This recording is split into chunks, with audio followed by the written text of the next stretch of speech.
You think you know about the Civil War soldier? Let me tell you something. Everything you've seen in movies is a lie. The glory, the honor, the noble sacrifice? Nope. Signing up as a Civil War soldier was literally signing your own death certificate. And the crazy part? Dying in battle was actually the lucky way out.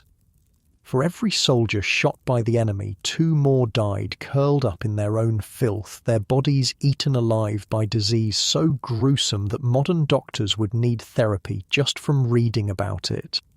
The average Civil War soldier spent less than 10 days of his service actually fighting. The other hundreds of days, he was either marching until his feet bled through his disintegrating shoes or lying in a camp where typhoid, dysentery and smallpox were passing through tents faster than gossip.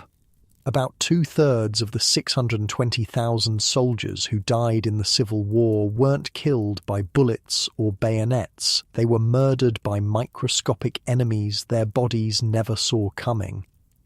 The truth is, when a young man put on that uniform, blue or grey, he wasn't just risking death, he was signing up for a daily gauntlet of survival against starvation, exposure, disease, and soul-crushing boredom that would make prison seem like a vacation. So yeah, your great-great-grandpa who fought at Gettysburg, he wasn't just brave for facing bullets, he was superhuman for surviving everything else the war threw at him.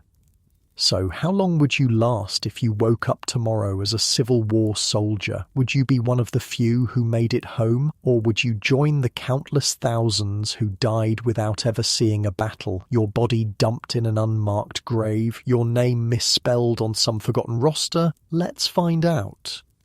Before the story, if these help you sleep, like or subscribe would be cool. Also, drop where you're listening from and the time. I check the comments and it's crazy seeing people from like Australia and Norway on the same video. Okay, tonight it's the American Civil War. But wait, are you comfortable? No, really? Check. Pillows, blankets, the whole deal. Where we're going, you'll want to be settled. Your eyes snap open to darkness. For a second, you think you're still in your bed, but something's wrong. The mattress beneath you isn't memory foam. It's a thin layer of straw on hard-packed dirt. The smell hits you next. Body odor from dozens of unwashed men, mixed with wood smoke and the sickly sweet stench of the latrine trench just 50 yards away.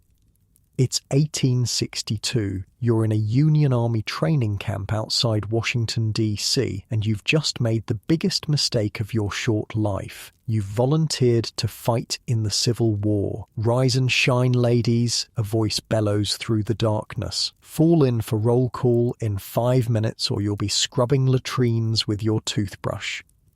You sit up in your bunk, your back already aching. Around you, 30 other men groan and curse as they fumble for their clothes. Unlike your soft, warm bed back home in 2025, this wooden platform barely fits your body. The thin wool blanket covering you is scratchy and offers almost no protection against the morning chill. Your whole body feels stiff, and you've only been here one night.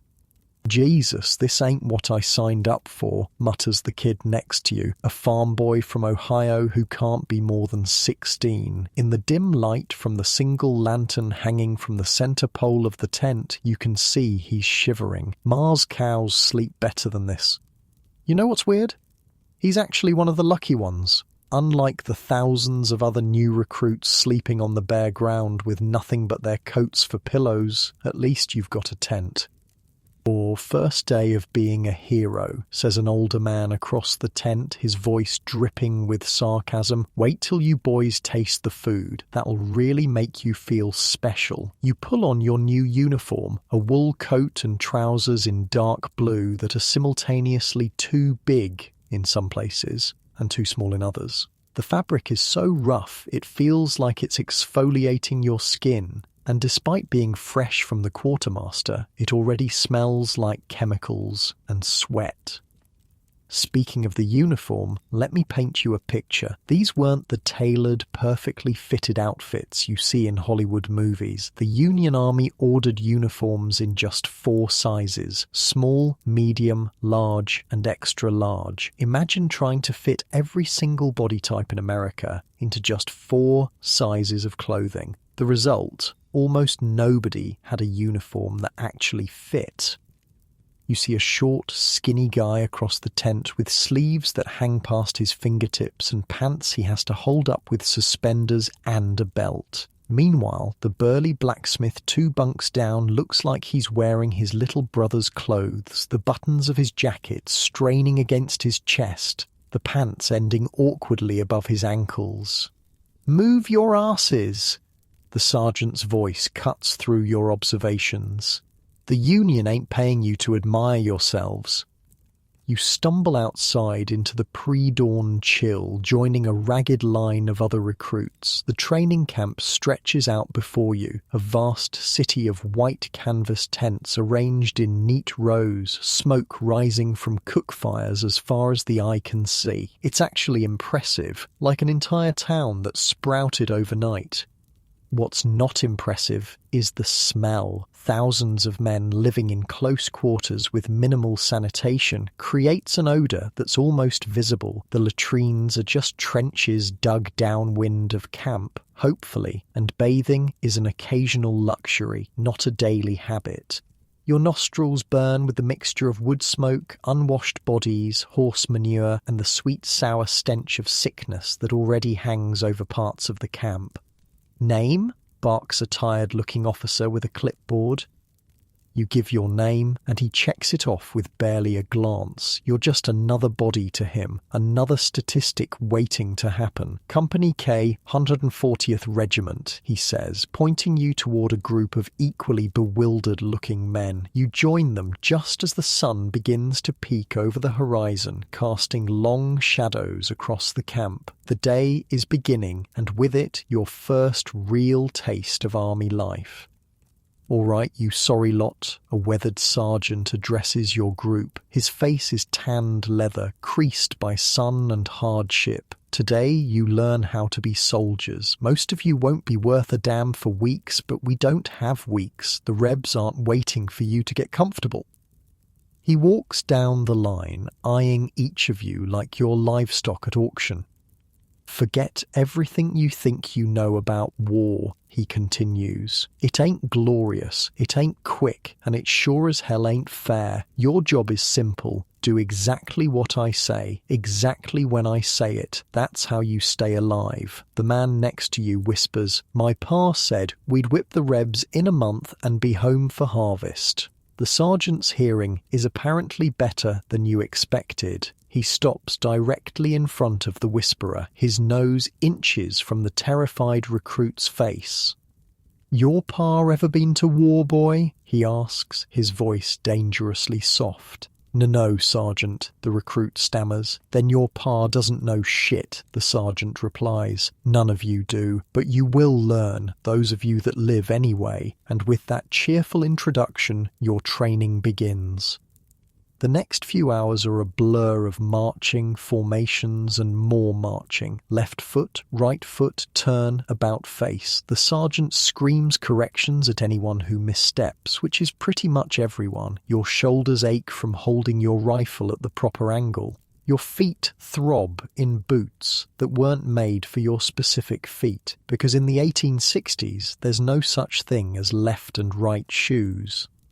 Both boots are identical, and they only take the shape of your feet after weeks of painful breaking in. Wait, you didn't know that? Yeah, Civil War soldiers' boots were completely symmetrical. Imagine wearing 2 left shoes, except they're both actually neither shoes, and they're made of stiff leather with wooden soles and 0 cushioning. By the end of your first day of training, you'll have blisters on blisters. By mid-morning, your stomach is growling. Breakfast was coffee so bitter it made your eyes water, and a rock-hard square of what the others called hardtack. a simple cracker made of flour and water that could break your teeth if you bit into it directly. You watched in disgust as experienced soldiers softened theirs in coffee or crumbled it into their tin cups. "Don't complain," an older volunteer told you when he saw your expression. "Wait till we're in the field and that hardtack's got worms in it. Then you'll really have something to whine about." "Worms?" you'd asked, hoping he was joking. "Weevils," he'd explained with a grim smile. "Little bugs that live in the flour. After a few weeks they hatch. Hardtack gets so infested sometimes that it'll crawl around on its own." He'd laughed at your horrified expression. "Extra protein, son. You'll learn to be grateful for it when your belly's empty enough." Now, as the sun climbs higher, you begin to understand what real training means. It's not just learning to march or fire a rifle, it's learning to function while your body screams for rest. It's ignoring the blisters forming on your feet, the sweat soaking through your wool uniform in the rising heat, the thirst that parches your throat as water becomes a carefully rationed commodity. "You think this is hard," the sergeant barks as several recruits begin to lag. "Wait till you're marching 20 miles a day with full pack in Virginia summer heat. Wait till you haven't slept in 3 days because the Rebs keep probing your lines. This is a Sunday stroll compared to what's coming."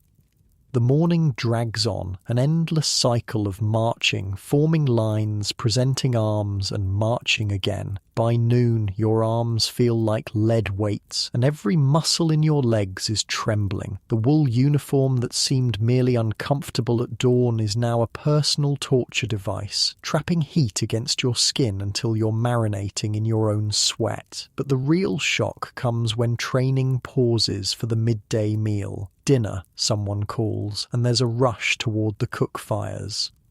You join the line, tin plate and cup in hand, hoping for something substantial after the morning's exertion. What you get is a ladle of salt pork swimming in its own grease, another piece of hardtack, and more of that bitter coffee. This, you're learning, is the standard fare of a Union soldier, monotonous, barely nutritious, and utterly unappetizing. "Better get used to it," says the Ohio farm boy as he sits beside you. His face is red from exertion and sunburn. "My brother wrote from the front that sometimes this is all they get for days. When they're lucky, they find a farm and requisition some fresh food." "Requisition?" you ask, trying to choke down the salt pork, which tastes like someone boiled leather in salt water. "Steal," he clarifies with a small smile, "though don't let the officers hear you call it that." As you force yourself to eat the unappetizing meal, knowing you'll need the energy for the afternoon's training, you overhear snippets of conversation from the men around you. They're from all walks of life, these volunteers: farmers, clerks, blacksmiths, factory workers. Some are immigrants who barely speak English, others are from families that have been in America for generations. All of them thought they knew what they were signing up for. All of them are realizing, just like you, how wrong they were.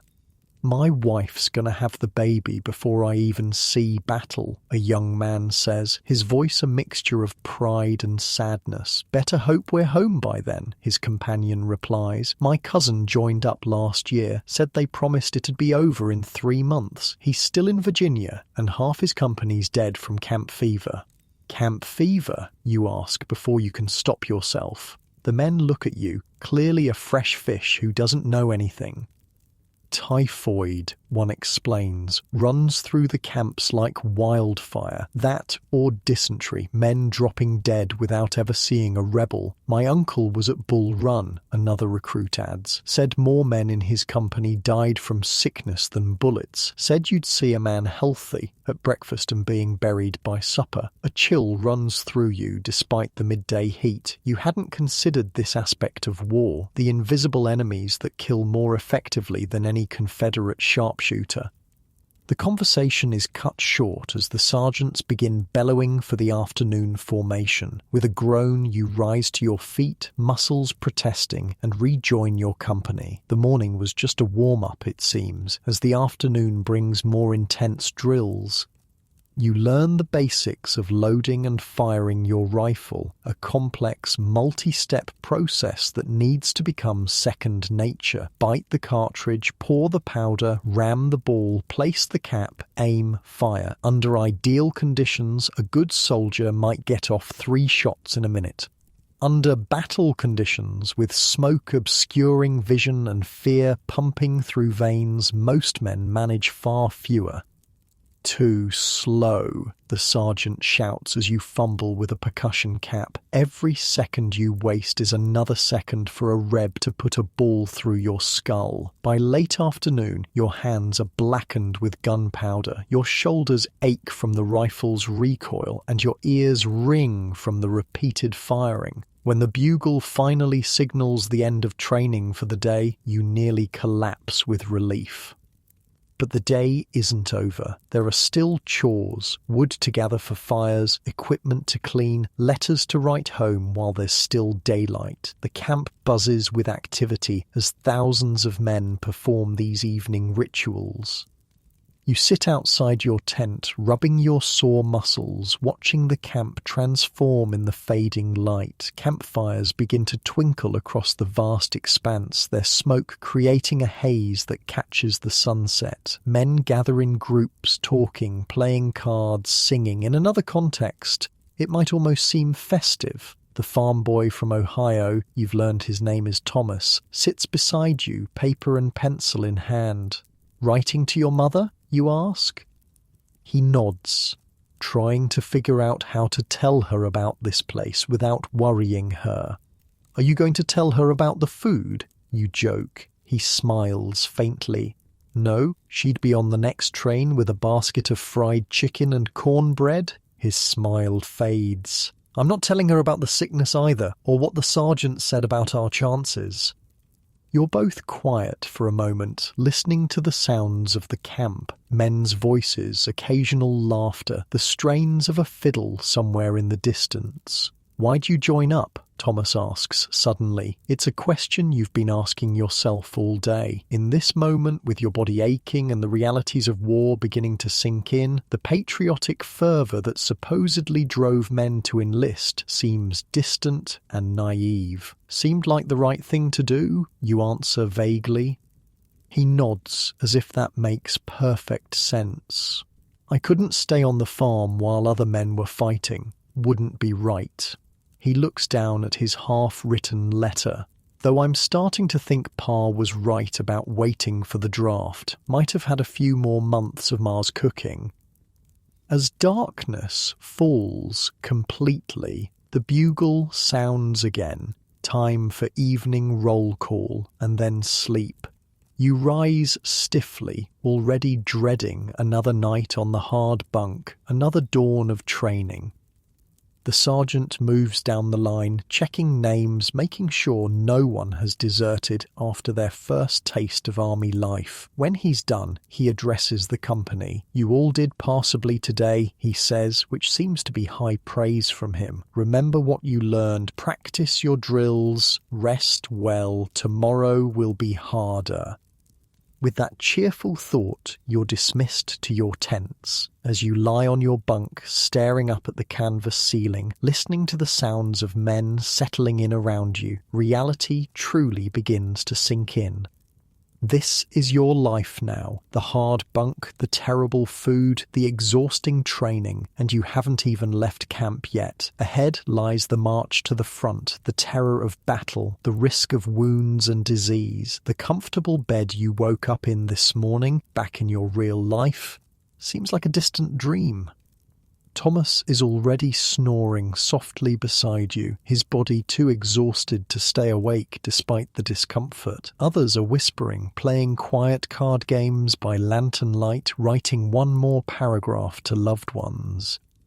You close your eyes, trying to find a position that doesn't press on a new bruise or sore muscle. Tomorrow will come all too soon, with its bugle call and shouting sergeants and endless drills. But for now, in this brief moment of rest, you wonder, will you be one of the ones who survives this war? Or will you become just another statistic, another name on a regiment's casualty list?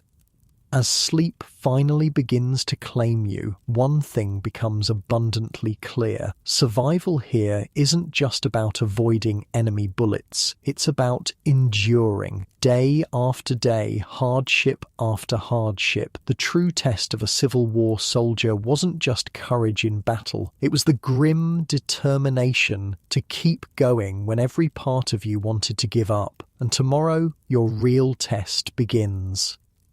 The bugle tears through your dreams like a bayonet. Your body physically hurts from yesterday's drills, but there's no time to ease into wakefulness. The sergeant is already barking orders before your eyes fully open. On your feet, you miserable excuses for soldier sons already wasting daylight while you're lying there like pampered house cats.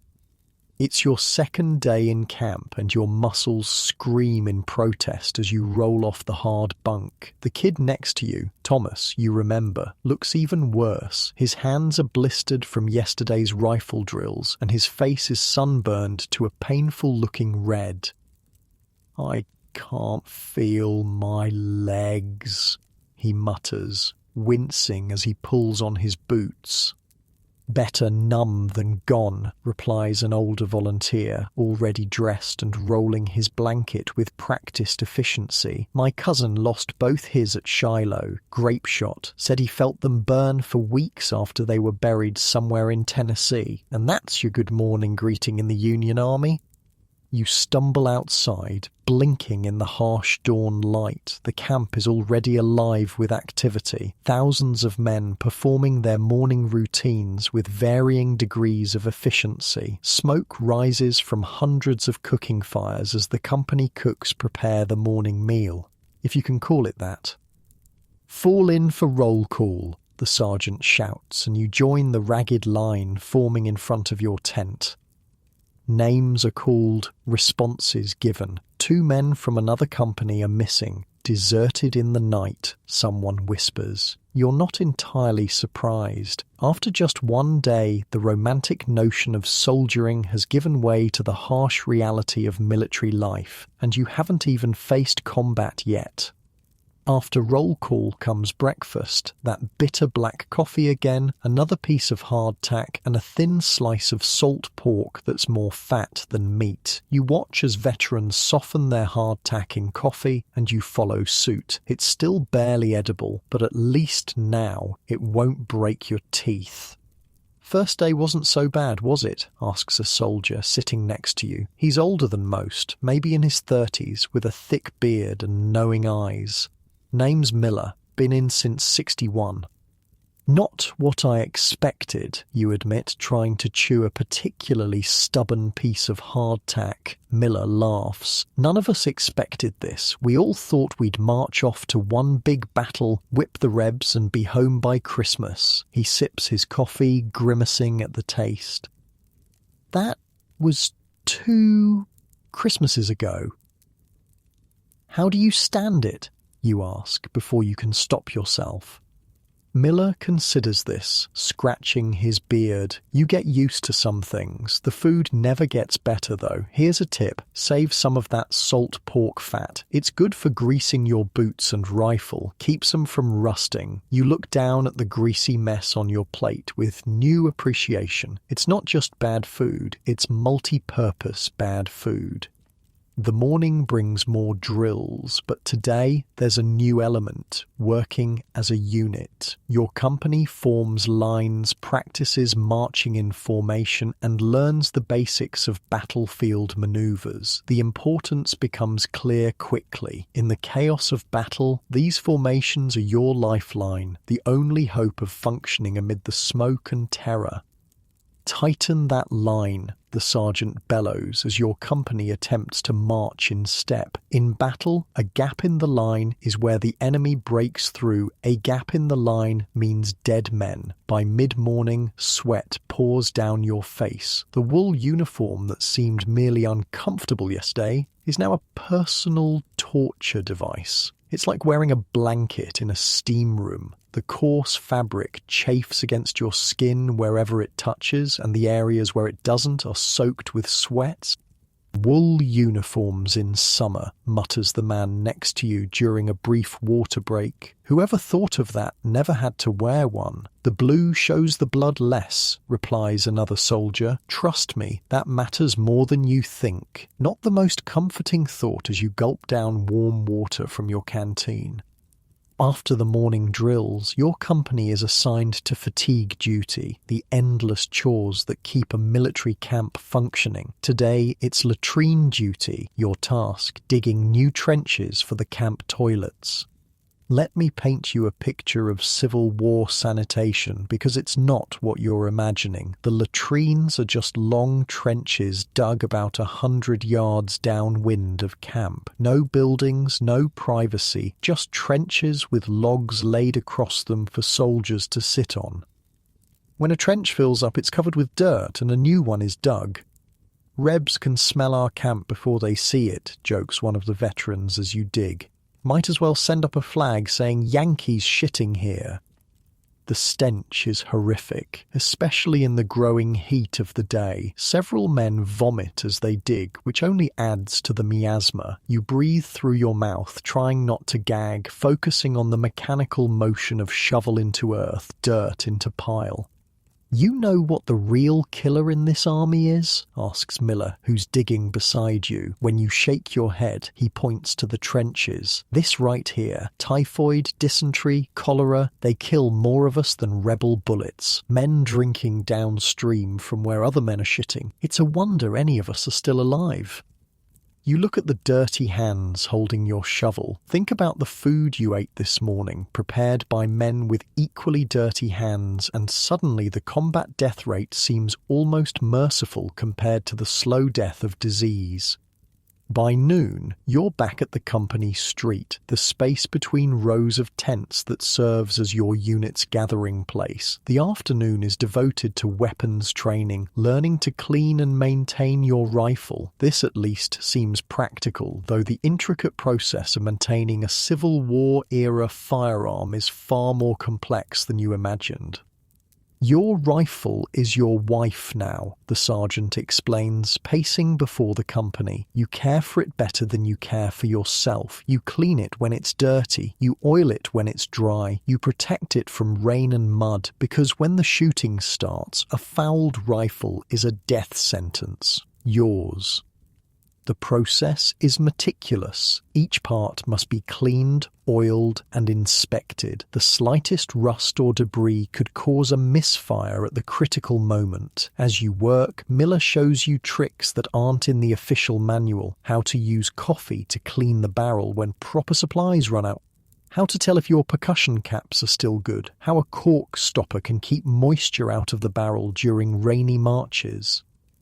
Learned all this the hard way, he says, as he demonstrates how to properly fold a cleaning patch. First battle I was in, my rifle misfired 3 times. Thought I was going to die with a useless piece of iron in my hands. As the afternoon wears on, you notice a commotion at the edge of camp. A wagon has arrived, surrounded by excited men. Mail call, someone shouts, and there's an immediate rush toward the wagon.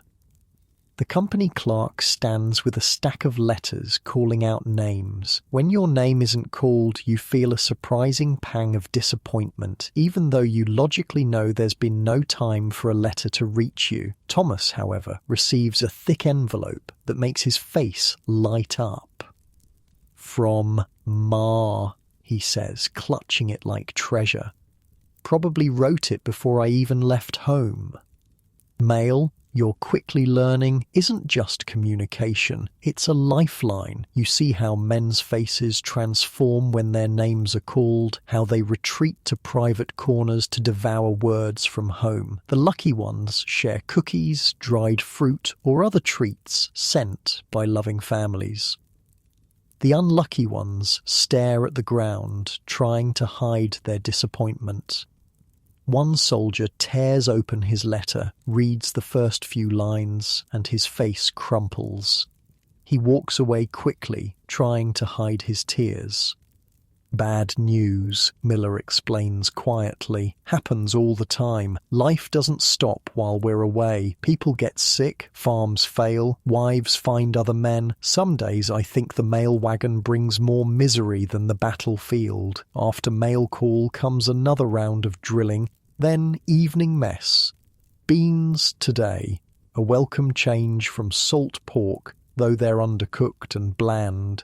As the sun begins to set, you finally have your first real free time since arriving. Some men write letters hunched over makeshift desks. Others play cards using hardtack crumbs as poker chips. A fiddle starts up somewhere down the company street, and a small group forms, singing songs from home.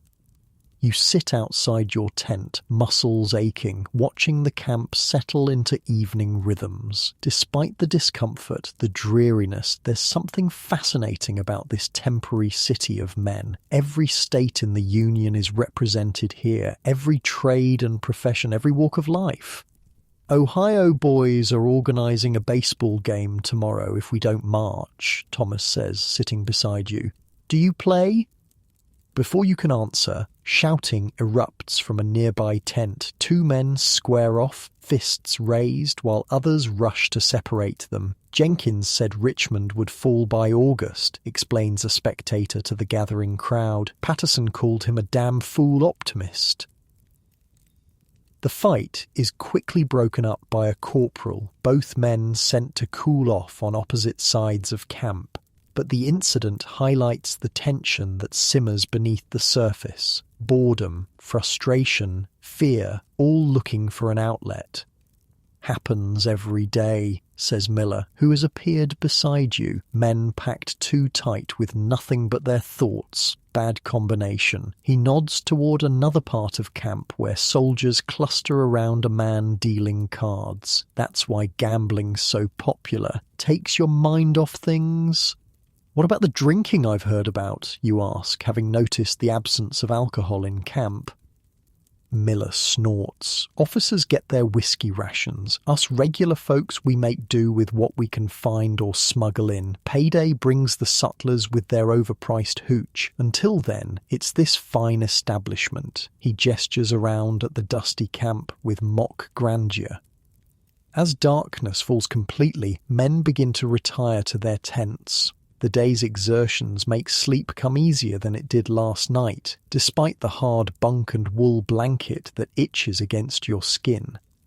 Just as you're drifting off, a commotion startles you awake, shouting, running feet. For a moment you think it's a surprise attack, but the voices don't sound alarmed, they sound excited. New fish, someone calls, fresh meat coming in. You follow Thomas and the others outside. A column of new recruits marches into camp, looking just as you must have yesterday. Clean uniforms, uncertain faces, still carrying the look of civilians despite their military dress. God, were we that green, Thomas whispers. Greener, Miller replies with a chuckle. At least these poor bastards will have you to show them the ropes. The thought is startling that after just one full day you're already becoming a veteran compared to someone. The rate at which civilian men are transformed into soldiers is both disturbing and impressive. As the new recruits are assigned to companies, a low rumble of thunder sounds in the distance. The veterans immediately look up, their faces growing serious. Rain coming, says Miller, sniffing the air. Better check your gear, make sure nothing's going to get soaked. You return to your tent, securing your belongings as best you can. The canvas shelter is supposedly waterproof, but the older men's concern suggests otherwise. You soon learn why as the first heavy drops begin to fall, quickly turning into a downpour. Water immediately finds every seam and weak spot in the canvas. Small leaks appear, dripping onto bunks and equipment. Outside, the previously dusty paths between tents transform into mudslicks. Men rush to dig drainage ditches around their tents, while others place precious items in the driest corners. Welcome to the glamorous army life, Miller jokes as he positions his cup to catch a leak directly over his bunk. where even the sky is trying to kill you. The rain continues through the night, a constant drumming on canvas that makes sleep nearly impossible. By dawn, the entire camp is a quagmire of mud. Morning roll call is conducted under a steadily dripping sky, soldiers standing in ankle-deep muck. Breakfast is even less appetizing than usual. Coffee watered down by rain, hardtack turning to mush. The day's training will continue regardless of weather, the sergeant informs you with obvious relish. If anything, he seems pleased by the miserable conditions. "You think the Rebs are going to stop fighting because of a little rain?" he barks. "Weather's just another enemy to overcome." As you slosh through mud toward the drill field, Thomas slips and falls face first into a puddle. When he rises, his once blue uniform is a uniform brown from chest to knees. "My ma's going to kill me," he mutters, trying unsuccessfully to wipe away the mud. "Spent 3 days sewing this uniform?" "Your ma's not here," the sergeant says, overhearing, "and that mud might save your life. Shiny brass buttons make fine targets for rebel sharpshooters." The morning's drill is a special kind of misery. Rifles that must be kept dry despite the rain, formations maintained in slippery mud, wool uniforms that grow heavier with every passing minute as they absorb water. By midday, you're soaked to the skin, chilled despite the summer temperature, your hands raw and wrinkled. "Could be worse," says a veteran as you all huddle under a makeshift shelter during a brief break. "Winter in Virginia? Now that's true misery. Mud so deep it swallows wagons whole. Men losing toes to frostbite. Give me summer rain any day." The rain finally lets up by afternoon, but the damage is done. The camp is transformed into a vast mud pit. Worse, you begin to hear coughing from various tents, the first sign of the colds and lung ailments that follow every soaking. That evening, as you try to dry your few possessions by a smoky fire, Miller sits beside you. He's been watching you throughout the day, you realise. Not just you, but all the new recruits, gauging who might have what it takes to survive. 2 days in, he says, "Still glad you joined up?" You consider the question seriously. Your body aches in places you didn't know could ache. You're damp, dirty and hungry despite having eaten 3 meals. You've been shouted at, worked to exhaustion, and introduced to the grim realities of camp disease and sanitation. And yet, there's something else too, a growing sense of belonging, of shared hardship creating bonds that civilian life rarely forges. When Thomas slipped in the mud, 3 men immediately moved to help him up. When rations were distributed, you saw veterans showing newcomers how to make the most of the meagre offerings. "Ask me after I've seen battle," you finally reply. Miller nods, seeming to approve of the answer. "Smart. That's when you really know." He pokes at the fire with a stick, sending sparks into the darkening sky. Truth is, the fighting isn't even the hardest part for most. It's this: the waiting, the marching, the sickness. Battle at least happens fast.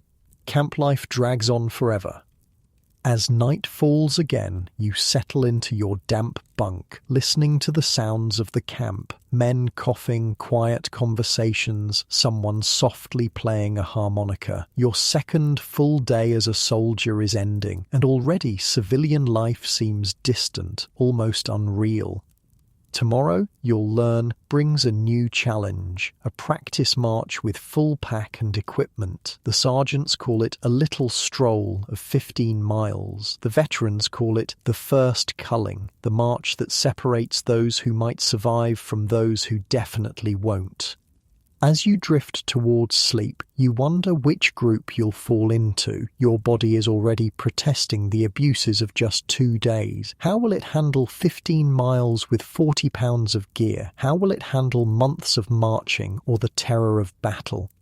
In your last conscious moments, you realize something has changed since yesterday. You're no longer just an observer in this strange world of the Civil War soldier. You're becoming a part of it, your body and mind adapting, however painfully, to its demands, and tomorrow will demand even more. The 15-mile march begins at dawn. Your stomach churns with a mixture of hunger and dread as you strap on your equipment, haversack with rations, canteen, cartridge box, and most crucially, your knapsack. The veterans call it the elephant, and now you understand why. Loaded with your blanket, spare clothing, personal items, and share of company equipment, it feels like there's a small child sitting on your shoulders. Straighten those lines, the sergeant barks as your company forms up. This ain't a Sunday stroll, show me your soldiers, not schoolgirls on a picnic. The sun hasn't even cleared the trees, but already sweat trickles down your back under the wool uniform. You adjust the straps of your knapsack one more time, trying to find some configuration that doesn't immediately send pain shooting through your shoulders. First mile's the easiest, Miller murmurs beside you. He's transformed his knapsack somehow, added leather reinforcements to the straps and rigged a belt that transfers some weight to his hips. 10th mile separates the men from the boys. 15th mile separates the living from the dead. The drums begin, setting the marching pace, and your company moves out. The rhythm is brisk but not punishing, about 110 steps per minute, designed to cover ground efficiently while conserving energy, in theory anyway. The first hour isn't so bad. The morning is cool, your legs are fresh, and there's a certain pride in being part of this long blue column snaking its way through the countryside. Flags flutter in the breeze, officers ride alongside on horseback, and if you squint, it almost looks like those heroic paintings of armies on the march. Then reality sets in. By the second hour, the sun has climbed higher, beating down on your blue wool uniform. The dust, kicked up by thousands of marching feet, coats your face, clings to your sweaty skin, turns to mud in your mouth. There's no talking now. Every breath is precious, used only for the effort of putting one foot in front of the other. Water discipline, an officer calls as men begin reaching for canteens. 2 swallows every hour, we've got miles to go. You've already drained half your canteen, a rookie mistake. Now you'll have to ration what remains, your mouth growing drier with each dusty step. The third hour brings the first casualties, not from enemy fire, but from the march itself. A man collapses a dozen rows ahead, face purple from heat exhaustion. The column parts around him like a stream around a rock. 2 men drag him to the side of the road, where a medical wagon will eventually collect him, if he's lucky. Eyes front, the sergeant shouts when heads turn to watch. Keep moving. Another man stumbles out of formation, vomiting into the ditch. He tries to rejoin the march, but falls again. No one stops to help. The column has its own momentum now, a beast that can't be halted for individual suffering. Happens every march. Thomas pants beside you. His face is streaked with dust and sweat, his eyes glazed with fatigue. Sergeant says if you fall out once, you'll fall out again. Says some men just ain't built for soldiering. You wonder what not built for soldiering means for those men. Discharge? Assignment to garrison duty? Or just endless torment until they either toughen up or desert? By midday, your shoulders are on fire, raw beneath the straps of your knapsack. Each step sends a jolt of pain up your spine. Your feet, already blistered from previous days, now feel like they're being stabbed with each step, but you keep marching because stopping seems worse somehow. The column halts at a creek for a brief rest. Men collapse on the banks, shedding equipment, plunging faces into the cool water despite officers' warnings about disease. You ease your knapsack off with a groan, feeling blood rush back into your shoulders. "Halfway there," Miller says, settling beside you. Unlike most, he seems barely winded, his movements economical, preserving energy. "How are you holding up?" "You're too exhausted to lie." Don't think I can make another mile." Miller nods as if he expected this answer. From his haversack, he pulls out a small tin, opening it to reveal a brownish paste. "Rub this on your shoulders and feet. Won't heal 'em, but it'll numb 'em enough to finish." The salve smells medicinal, with hints of camphor and something herbal. "What is it?" you ask, gingerly applying it to your raw skin. "Stuff the Indians use. Traded a rebel prisoner my pocket watch for the recipe." Miller shrugs. "Man makes do." The relief is almost immediate. Not a cure, but a blessed dulling of the pain. By the time the drums signal resumption of the march, you feel like you might actually survive. The afternoon brings new challenges. The road narrows, forcing the column to compress. Now you're marching so close to the man in front that your rifle barrel is inches from his knapsack. The pace becomes uneven. Hurry up and wait, running a few steps to close gaps, then standing still for minutes while some obstruction ahead is cleared. "This is how most get killed," Miller tells you during one such halt. "Not by bullets, by the march. Feet swell, can't get boots off. Infection sets in, surgeon takes the leg, then the fever takes the man." It's a cheerful thought to accompany the final miles. The sun is low when your company finally reaches the designated campsite. You've marched 15 miles with full gear, and every part of your body registers the achievement with pain. Men collapse where they stand, too exhausted to even set up tents. "No rest yet," the sergeant's voice cuts through the fatigue. "Camp needs setting up before dark. Move your asses." Somehow, you find the strength to help erect tents, gather firewood, and dig rudimentary latrines. The work is mechanical now, your body operating on some reserve of energy you didn't know existed. It's only when the essential tasks are complete that you're finally allowed to rest. You sink to the ground outside your tent, too tired to even remove your boots. Thomas collapses beside you, his face ashen beneath the sunburn and dirt. "I can't feel my feet," he says. "Is that bad?"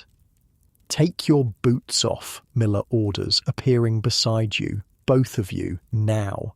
The effort is excruciating. Your boots have molded to your swollen feet, and removing them feels like peeling off a layer of skin. When they finally come free, the smell is horrific. Blood, sweat, and the beginning of infection. Miller examines Thomas's feet first, his expression grim. Trench foot starting, lucky we're not marching tomorrow. He reaches into his haversack and pulls out a small bottle. "Clean 'em with this, then air dry. No socks till morning." The liquid stings like fire, but you follow instructions, watching in horror as the water turns pink with blood from blisters you didn't even feel breaking. "How do you know all this?" you ask Miller as he checks your feet with professional detachment. "4th Regiment I've served in," he replies, applying his salve to the worst spots. "First one, lost half my foot to gangrene. Learned my lesson. Take care of your feet, or you won't have feet to take care of." Evening brings a new kind of misery. Having pushed your body beyond its limits, you now can't sleep despite bone-deep exhaustion. Every muscle throbs, your shoulders feel flayed, your feet pulse with pain. Around you, men groan, shift positions, seek comfort that doesn't exist on the hard ground. "Sing something, Joe," someone calls from the darkness, and a tenor voice begins a slow, mournful rendition of "Home, Sweet Home." Other voices join in, creating a haunting chorus that spreads through the camp. You lie there, staring at the stars, listening to hundreds of homesick men sing about the place they'd rather be. Morning comes too soon, but brings a blessed announcement, a day of rest before continuing the march. The officers call it tactical necessity. The enlisted men call it not wanting half the regiment to drop dead. You use the time to tend to your battered body.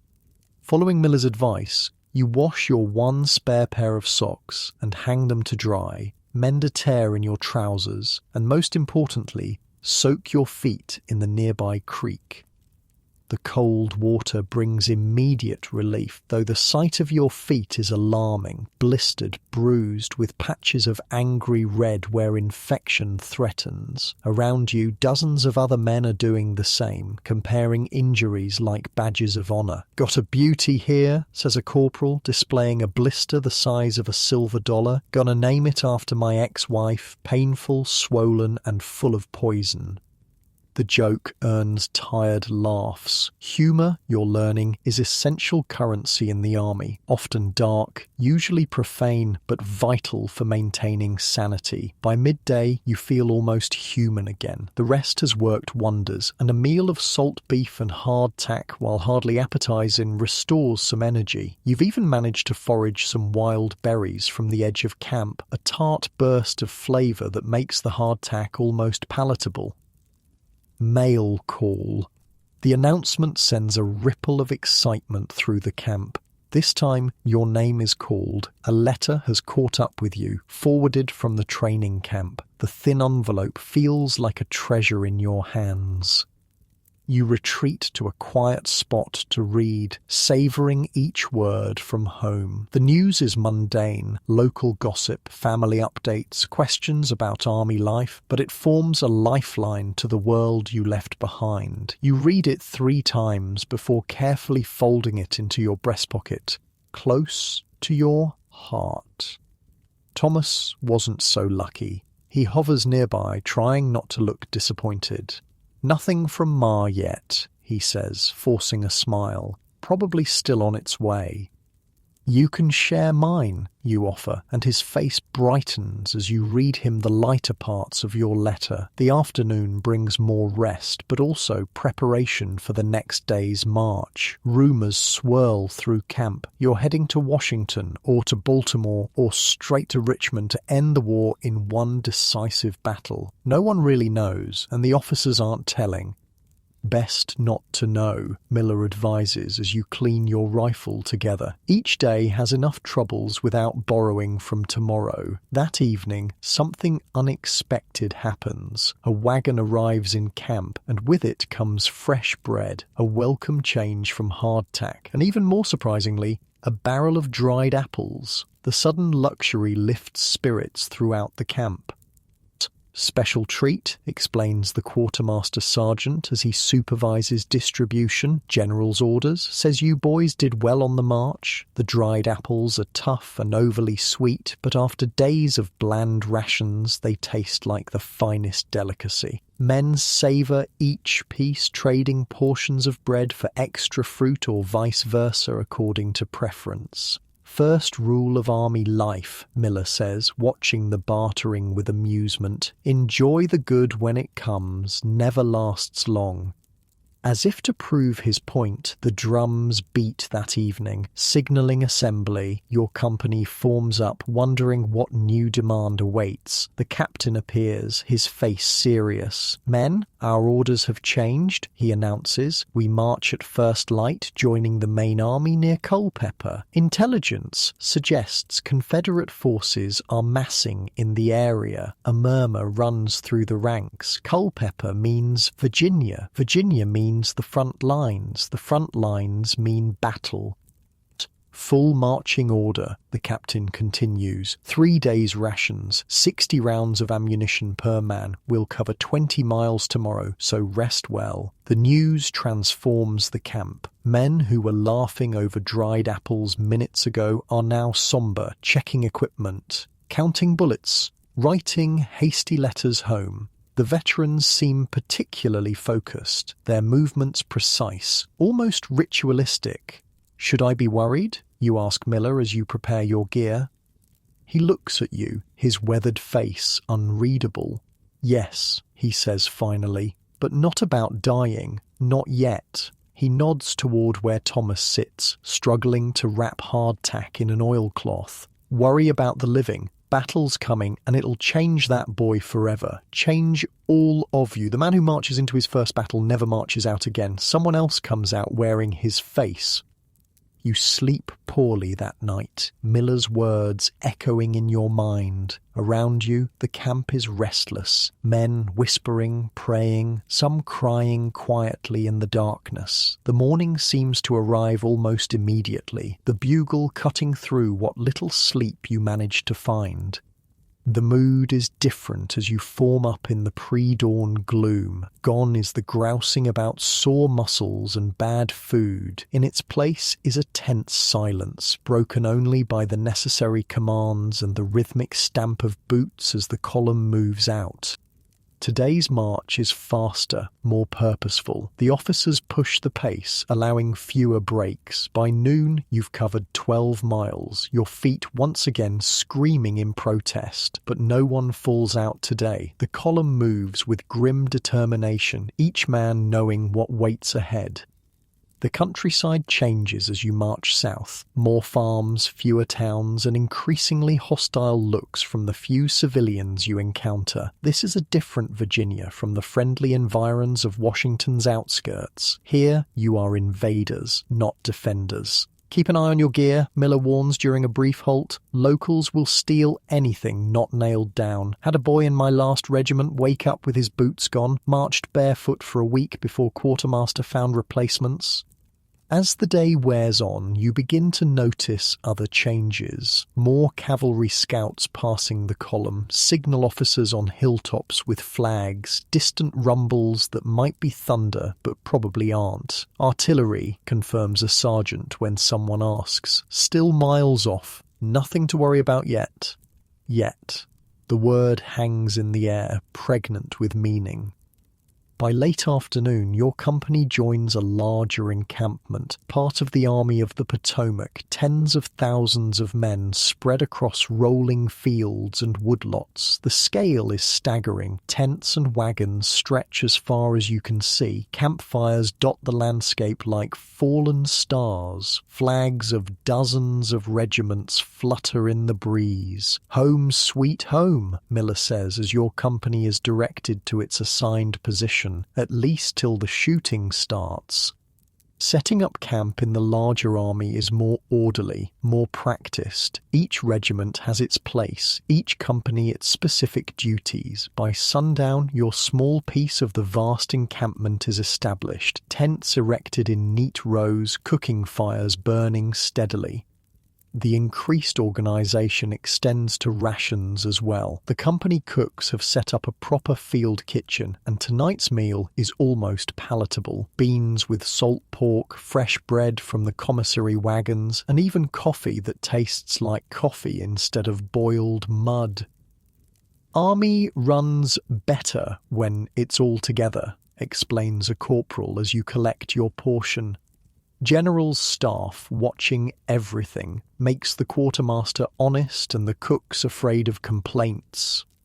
After eating, you explore the camp with Thomas, both of you wide-eyed at the martial city that has sprung up around you. Sutlers have established shops selling everything from tobacco to writing paper at outrageous prices. A regimental band plays near headquarters. Men gather in groups, gambling, telling stories, cleaning weapons. But beneath the almost festive atmosphere, you sense tension. Veterans clean their rifles with methodical care. Officers huddle over maps. Ambulance wagons assemble in orderly rows, their purpose unmistakable. "We're really going to fight, aren't we?" Thomas asks, as you make your way back to your company street. His voice has lost its rural twang, flattened by fatigue and apprehension. Before you can answer, a new sound cuts through the evening air, a long roll of drums, not the usual camp signals, but something more urgent. Men jump to their feet all around you, officers shouting commands that are swallowed in the sudden commotion. Fall in by companies." Your sergeant's voice rises above the din. "Full equipment, double quick." "What's happening?" Thomas asks, his face pale as you both run toward your tent. Nighttime march, says Miller, already buckling on his cartridge box. Rebs must be closer than we thought. Within minutes, your company is formed up, each man standing rigid in line, equipment checked and ready. The captain paces before you, his face tight with concentration as he awaits orders from regiment. They come in the form of a mounted courier who speaks briefly to the captain before galloping off to the next company. The captain turns to address the men, his voice steady but serious.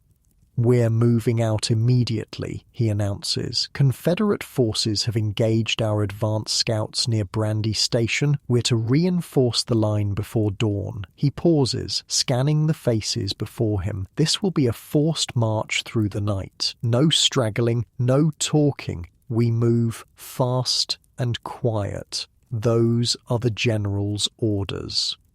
A ripple passes through the company, not quite fear, but something close to it. Night marches are dangerous even without the enemy nearby. Men trip in darkness, get lost, fall into ditches, add the prospect of battle at the end, and the risk multiplies. "Check your equipment one last time," the captain continues. "We move in 5 minutes."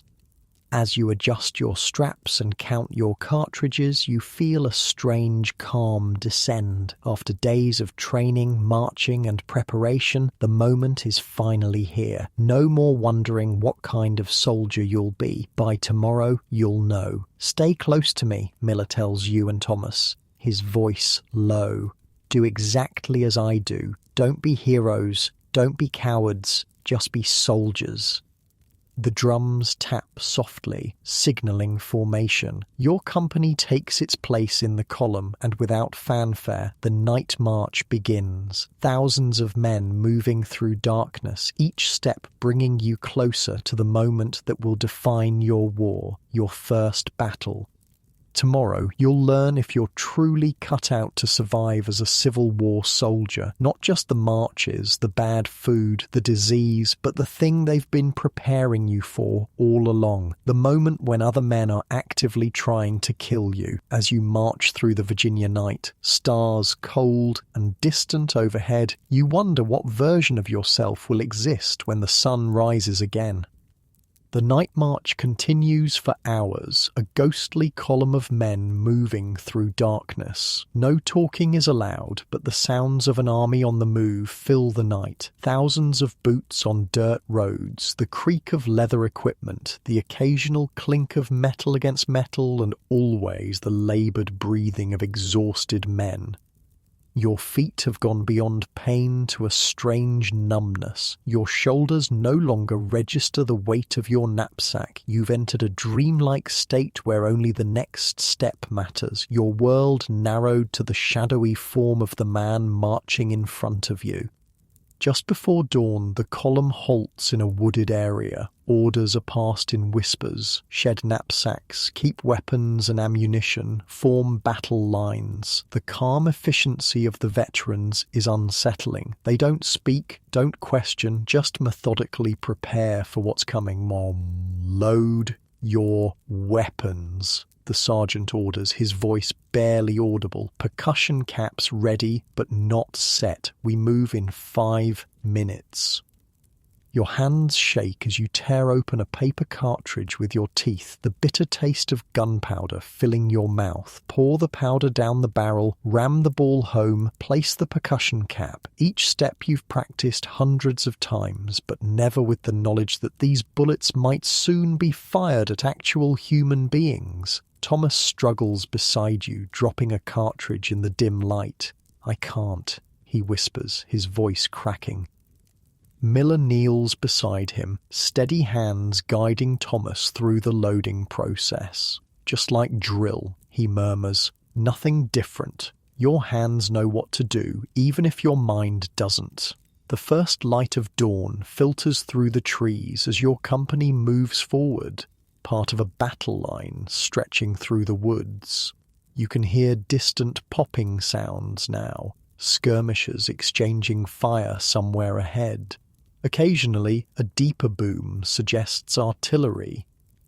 The company emerges from the woods into a rolling field of wheat, golden in the early light. In another context, it might be beautiful. Now it's just open ground you'll have to cross under fire. Forward, march, the command passes down the line, and the company steps into the wheat, rifles at the ready. You're in the second row of the formation. Ahead of you, a lieutenant walks backward, keeping the line straight with quiet commands. Dress right, keep your intervals, steady pace.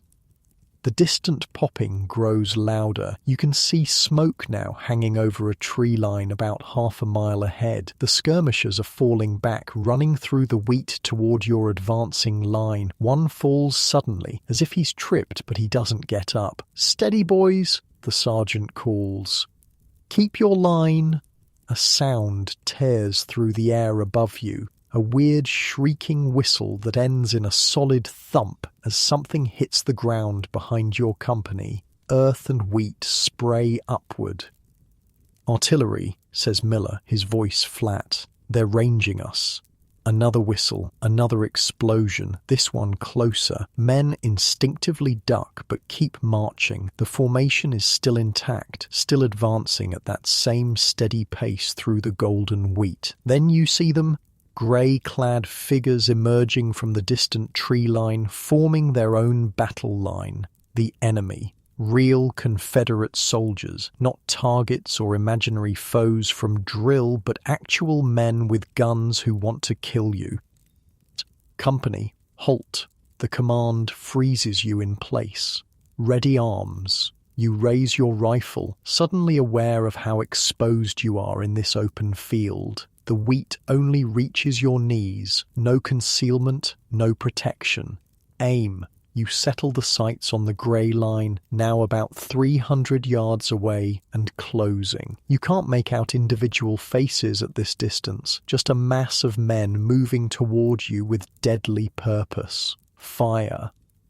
The company's volley crashes out, your own rifle bucking against your shoulder. Smoke immediately obscures your vision, the acrid smell of burnt powder filling your nostrils. Through the haze, you can't tell if you hit anyone. There's no time to wonder. You're already reaching for another cartridge, beginning the loading process again. "Load, load, load," the sergeant shouts, moving behind the line.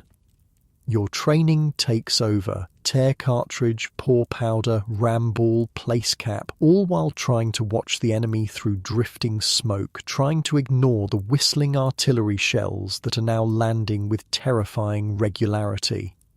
The company fires another volley, and another. The Confederate line has halted now, returning fire. You hear the distinctive whine of Minier balls passing overhead, a sound veterans describe as angry bees. Some don't pass overhead, but find human targets instead. A man to your left grunts and sits down suddenly, a look of surprise on his face as blood spreads across his thigh. "Close up the line," the sergeant orders, and you shuffle left, filling the gap. Time loses meaning. You're caught in a mechanical cycle. Load, aim, fire, load again. The smoke becomes so thick you can barely see the enemy, aiming more at muzzle flashes than actual targets. Your ears ring from the constant gunfire, making the sergeant's command seem distant, underwater.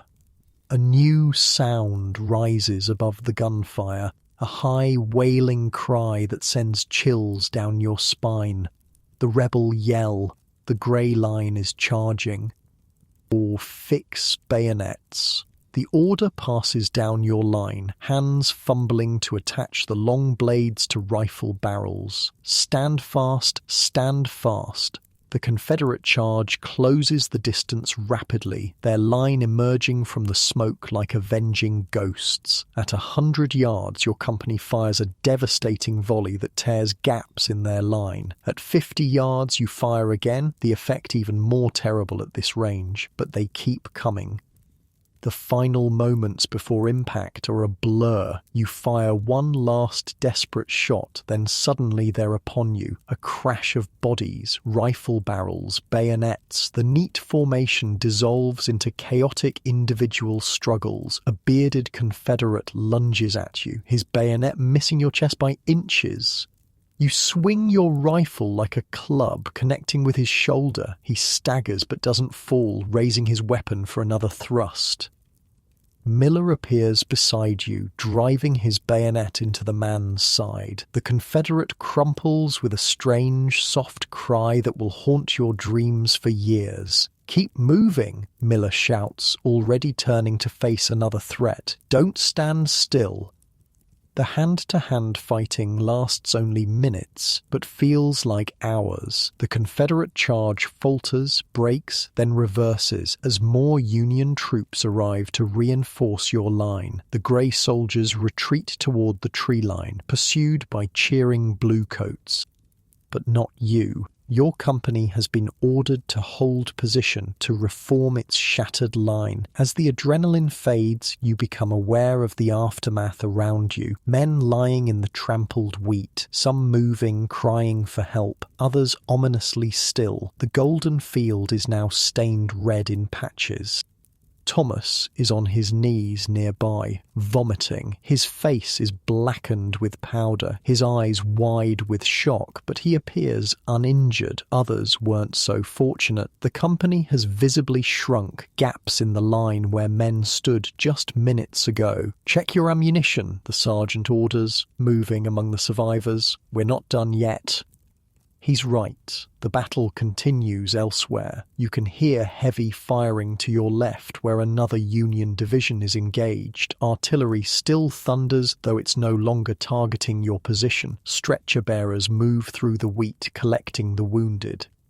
The rest of the day passes in a series of advances and halts, sporadic firing at distant targets, long periods of tense waiting. The major battle seems to have shifted elsewhere, your company now a small piece in a complex chess game played across miles of Virginia countryside.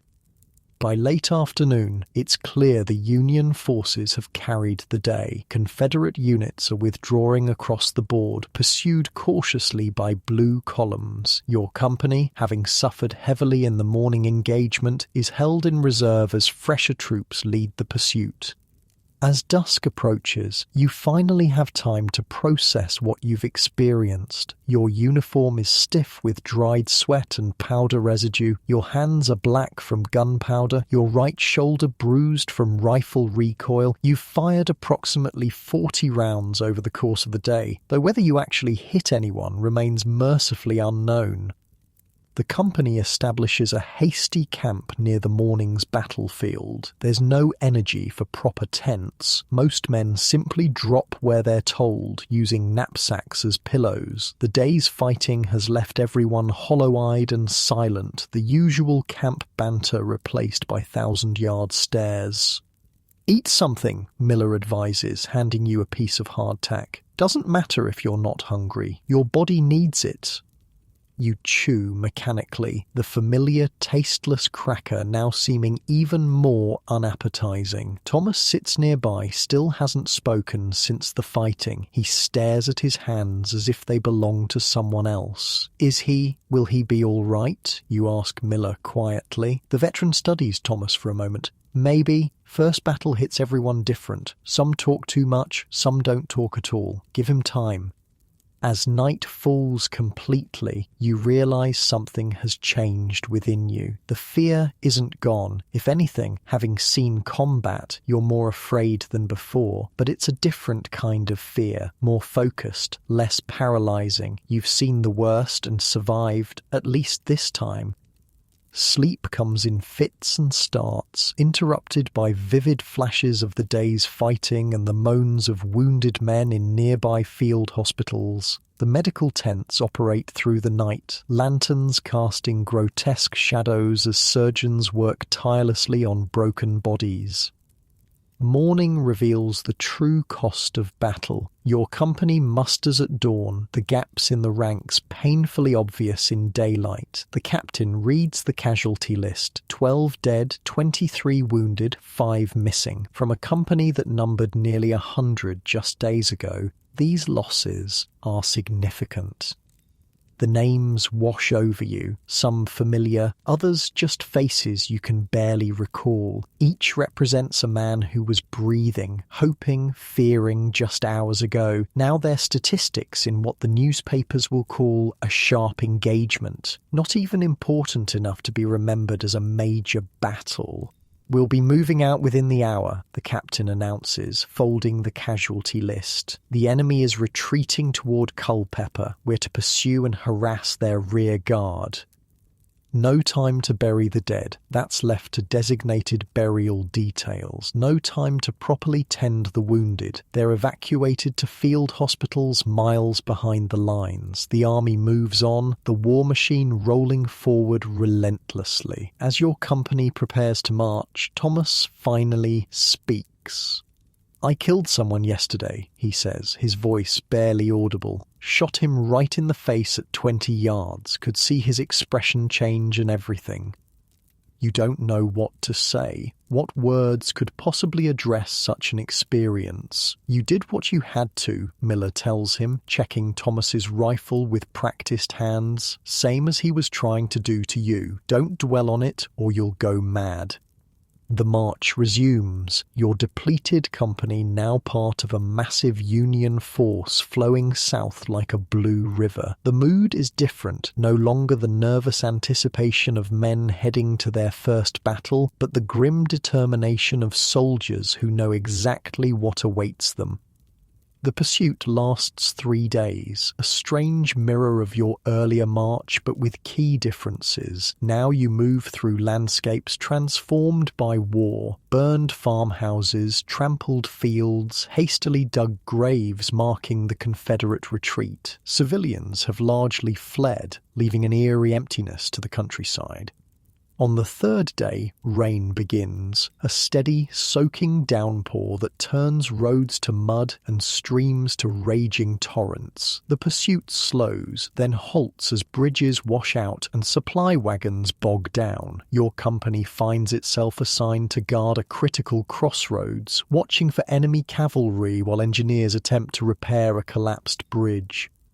The rain continues without pause. Tents offer minimal protection as water finds every seam and weakness. The ground beneath becomes a sodden mess, forcing you to sleep sitting up against trees or rocks. Food is scarce. Supply wagons can't navigate the mud-choked roads, leaving you with whatever remains of your emergency rations. "Welcome to the real Army of the Potomac," Miller says as you huddle beneath a dripping tree, march in the mud, fight in the mud, sleep in the mud, then do it all again tomorrow. By the 4th day, cases of illness begin to appear. Men who survived battle fall victim to exposure and exhaustion. Fevers spread through the camp. The regiment's surgeon, already overwhelmed with battle casualties, now faces a new wave of patients.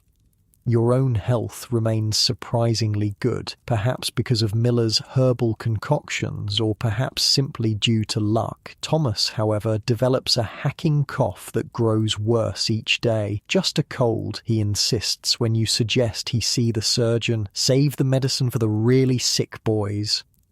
On the 5th day, orders finally arrive. The pursuit is abandoned. Confederate forces have escaped across the Rapidan River, establishing new defensive positions that would be too costly to assault directly. Your regiment is to march to a place called Stevensburg, there to establish a more permanent camp while generals plot the next campaign.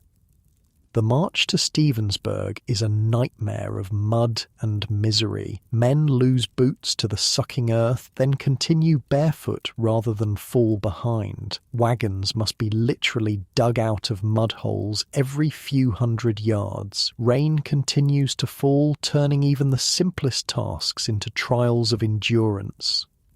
Thomas collapses 2 miles from the destination, his fever so high you can feel the heat radiating from his skin. You and Miller carry him the rest of the way, his body seemingly weightless despite your own exhaustion. The regimental surgeon examines him with a brief, practiced efficiency that reveals how many such cases he's seen.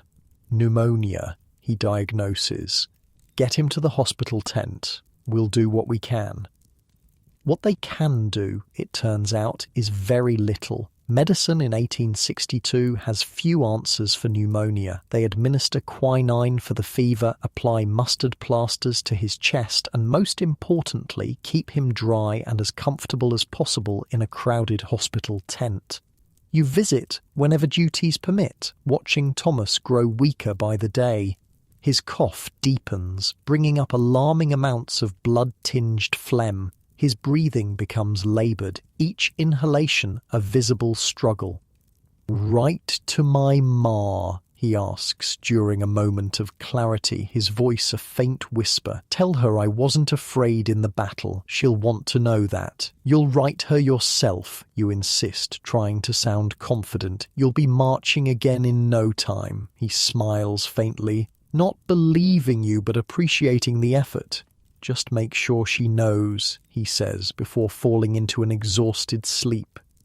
That night, a different battle rages in the hospital tent, not against Confederate soldiers, but against disease. 3 men die before dawn, their bodies quietly removed to make space for new patients. Thomas survives, but barely, his breathing growing more laboured with each passing hour.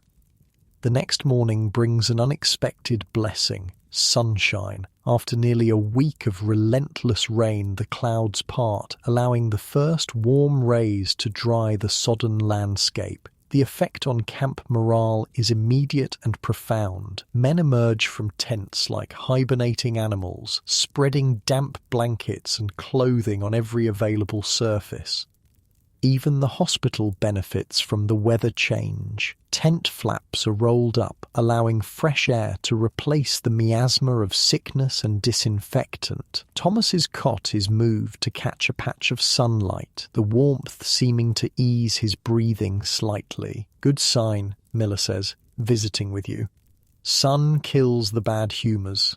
Always more deaths during rainy spells." For 2 days the weather holds, and with it comes a gradual improvement in Thomas's condition. His fever breaks, his cough, while still present, brings up clear phlegm instead of bloody discharge. The surgeon, making his rounds, nods with satisfaction. "He'll live, he know, madam. My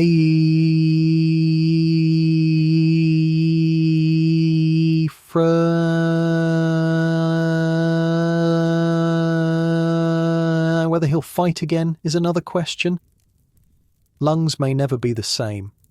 While Thomas recovers, the regiment establishes a proper camp at Stevensburg, not the hasty bivouac of an army on the move, but a semi-permanent installation with orderly streets, proper latrines, and even a crude shower system rigged by enterprising engineers. Your company, still under strength from battle casualties and illness, is assigned to picket duty rather than the more strenuous task of building fortifications. Each day you march to the outer perimeter of the Union position, there to watch for enemy movement and provide early warning of any Confederate approach. Picket duty has its own unique stress. You stand for hours at the edge of woods or fields, staring into the middle distance, jumping at every rustle of leaves or snap of twigs. Confederate pickets do the same, often just a few hundred yards away. Occasionally shots are exchanged, more from nervousness than actual targets. Worst part of soldiering, Miller opines during one such watch. Rather have a proper fight than this waiting, makes the mind play tricks. After a week, Thomas is released from the hospital, pale and thin but alive. He's given light duty around camp while he regains his strength. The experience has changed him, the boyish enthusiasm replaced by a quiet thoughtfulness that makes him seem years older. Doctor says, I might get sent home if my lungs don't improve, he tells you one evening as you clean your rifle. Medical discharge. That's good, isn't it? You ask. See your family again. Sleep in a real bed. He shrugs, his expression conflicted. Feels wrong somehow, leaving you all behind, like I'm running away. Getting sick isn't running away, you say firmly. You stood your ground in battle. Nobody can say different. Thomas doesn't seem convinced, but the conversation is interrupted by the arrival of the mail wagon, a highlight of camp life that temporarily pushes all other concerns aside. This time, Thomas receives a thick package from home, along with several letters. His face lights up as he recognizes his mother's handwriting. The package contains knitted socks, a small fruitcake miraculously intact despite its journey, and dried apples. Thomas insists on sharing everything, his generosity extending to the entire tent. That night, your corner of camp feels almost civilized as you feast on home-baked cake and read letters aloud by lantern light. 2 days later, news spreads through camp. Reinforcements have arrived, fresh troops to fill the gaps in depleted companies. Your company receives 15 new men, mostly fresh recruits, with a few veterans transferred from other units. Among them is a slight, dark-haired boy who can't be more than 16 despite his insistence that he's 19. He's assigned to your tent, taking the space left vacant by a man killed in the recent battle. Name's William Jenkins, he introduces himself, voice cracking with adolescent uncertainty. From Pennsylvania. Is it true you all fought at Brandy Station? Just like that, you realize you've crossed an invisible line. To this boy, you're a battle-hardened veteran, someone to be respected and perhaps feared a little. The fact that you've survived exactly one battle and barely understand what happened in it doesn't matter. You've seen the elephant, as soldiers say. You belong to a different category of human now. We were there, you confirm, seeing no need to elaborate on your limited experience. What's it like? Jenkins asks, eyes wide. Being in a real battle? You glance at Thomas, who suddenly finds something fascinating to examine in his boot. Miller watches silently, letting you handle this moment of initiation. It's not like anything they tell you, you finally say. It's louder, more confusing. You don't see much through the smoke. You load and fire because everyone else is loading and firing, and afterward you struggle to find words for the hollow feeling that followed battle. Afterward, you're just glad to be counting toes instead of holes in your body. Jenkins looks disappointed with this unromantic description, but before he can ask more questions, the bugle sounds assembly. New orders have arrived. The regiment is moving again. As you form up with the company, you realize something fundamental has changed. The man who arrived at training camp just weeks ago is gone. In his place stands someone different, still afraid, still unsure of what the future holds, but somehow more solid, more present in this strange world of the Civil War. You've survived your first battle. You've watched disease claim more lives than bullets. You've felt the unique brotherhood that forms when men face death together. Whether you're a good soldier or merely a lucky one remains to be seen. But one thing is certain. You're no longer just playing at war. You're living it with all its terror, boredom, misery, and occasional moments of transcendent connection. As the regiment moves out toward its next appointment with history, you take your place in the column, not a civilian in uniform anymore, but a soldier who's beginning to understand what that really means. The first snowflake falls like a tiny white flag of surrender. You catch it on your palm, watching it melt instantly against your skin. More follow, dancing in the wind before disappearing into the cold Virginia soil. Gonna be a bad one, Miller pronounces, studying the grey sky with a weathered man's instinct. Best get to it while the ground's still soft. It's November 1862, and your regiment has established winter quarters near Falmouth, Virginia, across the Rappahannock River from Fredericksburg. The fall campaign season is ending, both armies seeking refuge from the coming winter. For the next few months, battle will give way to a different fight, the struggle against cold, boredom, and the creeping despair that claims more soldiers than enemy bullets ever could. Winter quarters means building actual shelters, not just pitching tents. The entire regiment has transformed into a construction crew, teams of men cutting timber from nearby forests, digging foundations, building chimneys from local stone and clay. Your own squad, you, Miller, Thomas, whose lungs have improved enough to keep him with the regiment, and young Jenkins works methodically on your winter home. Following Miller's experienced direction, you've dug a rectangular pit about 18 inches deep, 4 feet wide, and 8 feet long.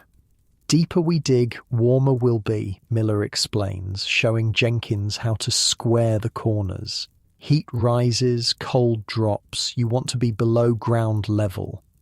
Around this foundation you build walls of logs, notched at the corners to fit snugly together. It's hard work, especially with limited tools. The regiment has few proper axes, and you make do with a dull hatchet and a borrowed spade. Your hands, once soft from civilian life, are now calloused and cracked, but stronger than you ever imagined they could be. Mud between the logs, Miller instructs, mixing clay soil with water to create a primitive mortar. Pack it tight. Every gap means cold air visiting uninvited. The hardest part is the chimney. With no brick available, you create a base of stones, then extend upward with a wooden frame lined with clay. It's a precarious design that will require constant maintenance to prevent fires, but it's the best that can be managed with available materials. First snow's always a warning, Thomas says, pausing to catch his breath. His lungs, while improved, still trouble him in the cold air. My pa used to say God sends it early to remind fools to prepare. By nightfall, the snow is falling steadily, transforming the landscape into something alien and beautiful. Your hut is barely half finished, walls up but no proper roof yet, just your tent canvas stretched across the top to keep out the worst of the snow. You sleep in the unfinished shelter anyway, huddled together for warmth, your breath visible in the cold air. The temperature drops through the night, and you wake repeatedly, shivering despite your blanket and greatcoat. By morning, a thin layer of snow covers your blankets, where breath condensed and froze. Welcome to winter campaign, Miller says, his beard frosted with ice. Summers for fighting, winters for surviving.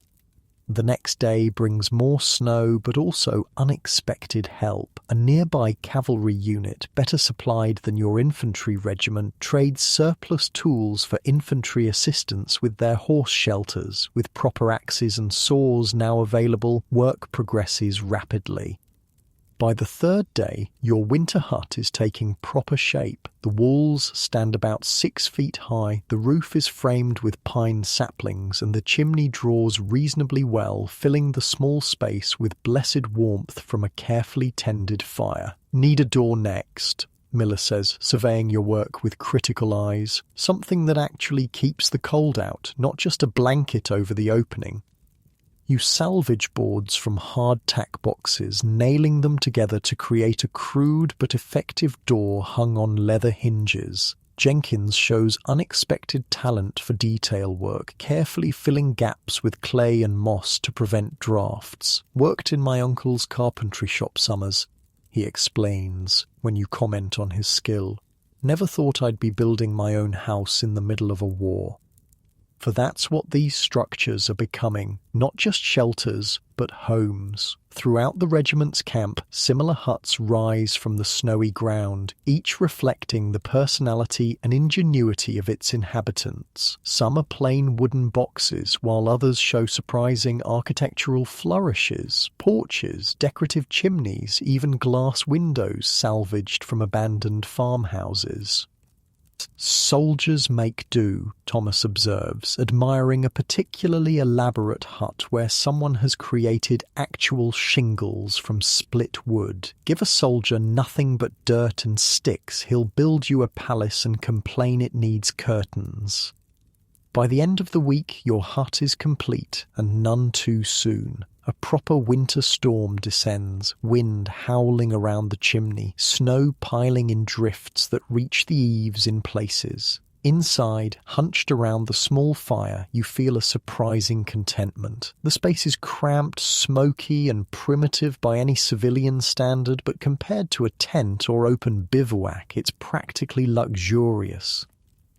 Home sweet home, Miller declares, using his knife to carve this sentiment into the wooden lintel above the door, at least till spring. The true challenge of winter quarters isn't building the shelters, it's filling the endless hours that follow. With no battles to fight or marches to make, the army settles into a strange routine of limited duties and vast stretches of unstructured time.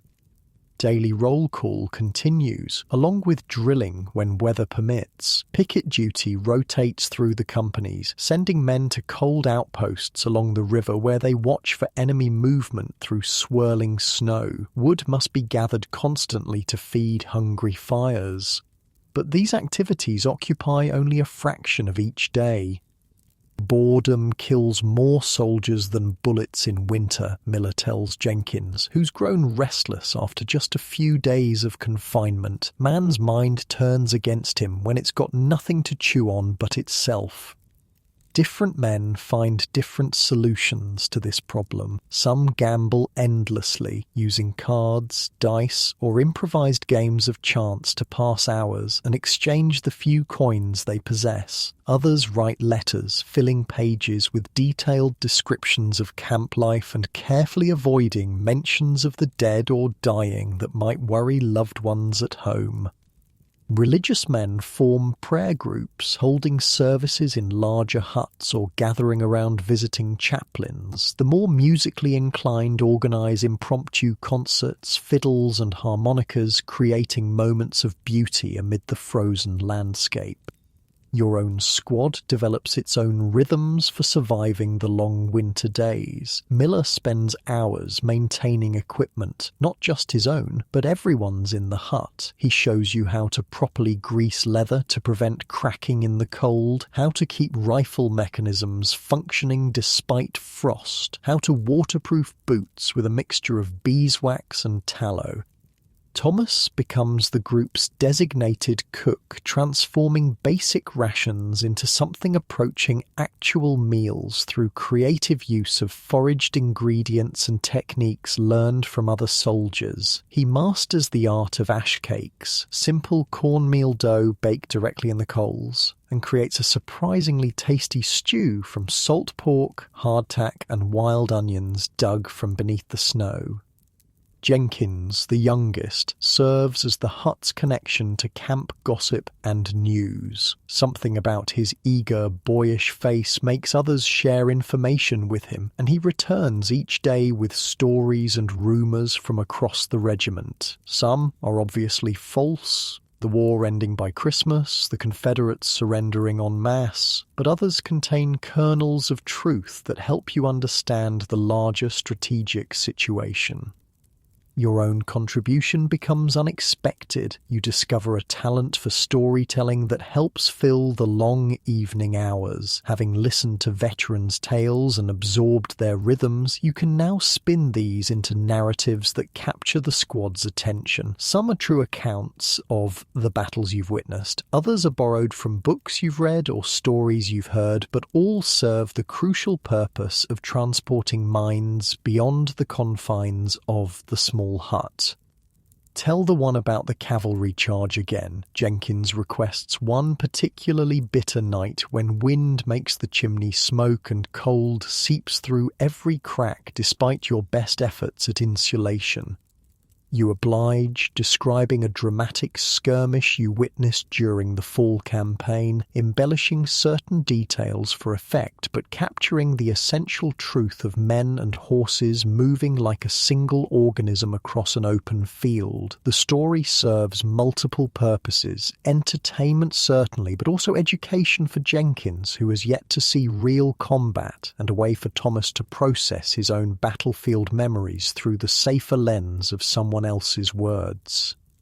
Christmas arrives with little official recognition but much improvised celebration throughout camp. The company cooks produce a special meal, still salt pork and hardtack at its core, but supplemented with dried fruits, extra coffee, and even a small ration of whiskey, authorized by the colonel himself.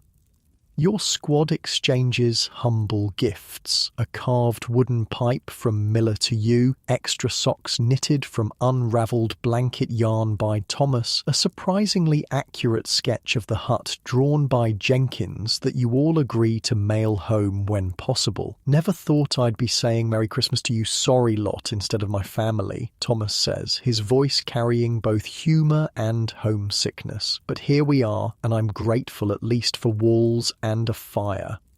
It's a sentiment you all share, this strange brotherhood formed by shared hardship. The men in this hut aren't the family you would have chosen, but they've become essential to your survival in ways that transcend mere physical assistance.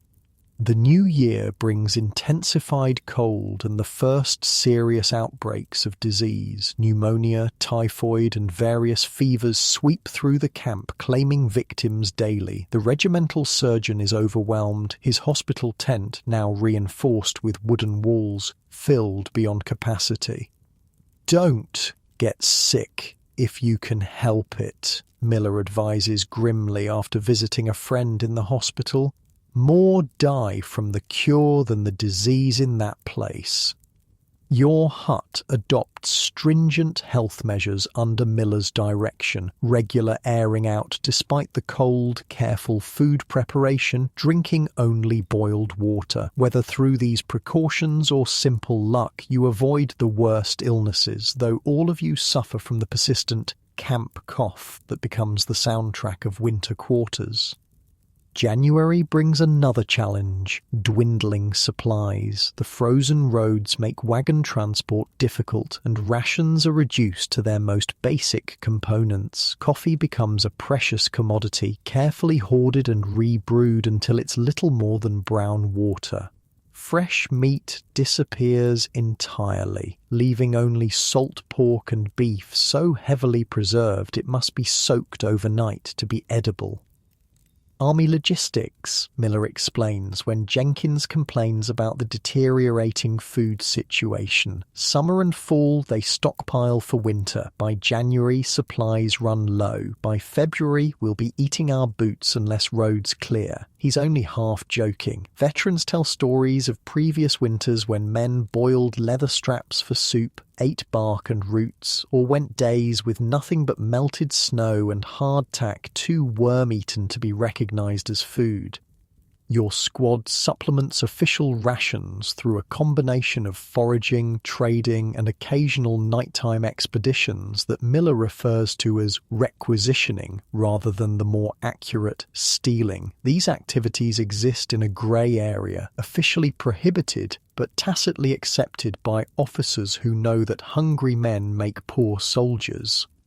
A particularly successful requisition from a sutler's poorly guarded wagon yields coffee beans, sugar, and most precious of all, tobacco. None of you were regular smokers in civilian life, but in the cold isolation of winter camp, pipes become essential companions, the ritual of smoking as important as the tobacco itself.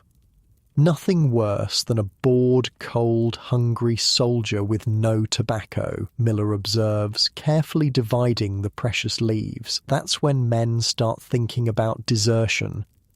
Desertion becomes a growing problem as winter deepens. Each morning at roll call, new names join the list of those who have disappeared in the night, choosing the uncertain risks of flight over the certain misery of camp. Most head north, hoping to lose themselves in cities or remote rural areas before attempting to reach home. Some succeed, but others are captured by roving cavalry patrols specifically tasked with retrieving deserters. The punishment for captured deserters is severe: flogging in minor cases, execution for repeat offenders or those who deserted in the face of enemy action. Your regiment witnesses one such execution in late January. The entire command formed in a hollow square around a freshly dug grave and wooden post. The condemned man, a repeat deserter caught trying to cross Union lines dressed as a civilian, faces his end with a strange calm that's more disturbing than fear or defiance would be. The firing squad does its work efficiently, and the regiment is marched past the fallen body as a warning against similar thoughts. "Won't stop it," Miller says that evening, his face grim in the firelight. "Might even increase it. Some men see death as preferable to one more day of this." February arrives with a temporary thaw that transforms the camp from frozen misery to liquid misery. Snow melts into mud so deep that moving between huts requires boards laid as walkways. The carefully dug drainage ditches around your shelter overflow, allowing water to seep through the ground and into your living space. For 3 days you sleep on raised platforms of branches while inches of water cover the floor of your hut. The fire sputters and nearly dies in the damp conditions. Everything, clothing, blankets, food, develops a persistent moistness that breeds mildew and rot. "This is why I hate Virginia," Thomas grumbles, wringing water from his socks for the 3rd time in a day. "Can't make up its mind. Too cold to live, then too wet to breathe. Pick a misery and stick with it." The thaw brings one blessing, however: fresh supplies. Wagons finally reach camp, bringing not just basic rations, but actual mail, the first in nearly a month. Letters from home create a temporary lifting of spirits throughout the regiment.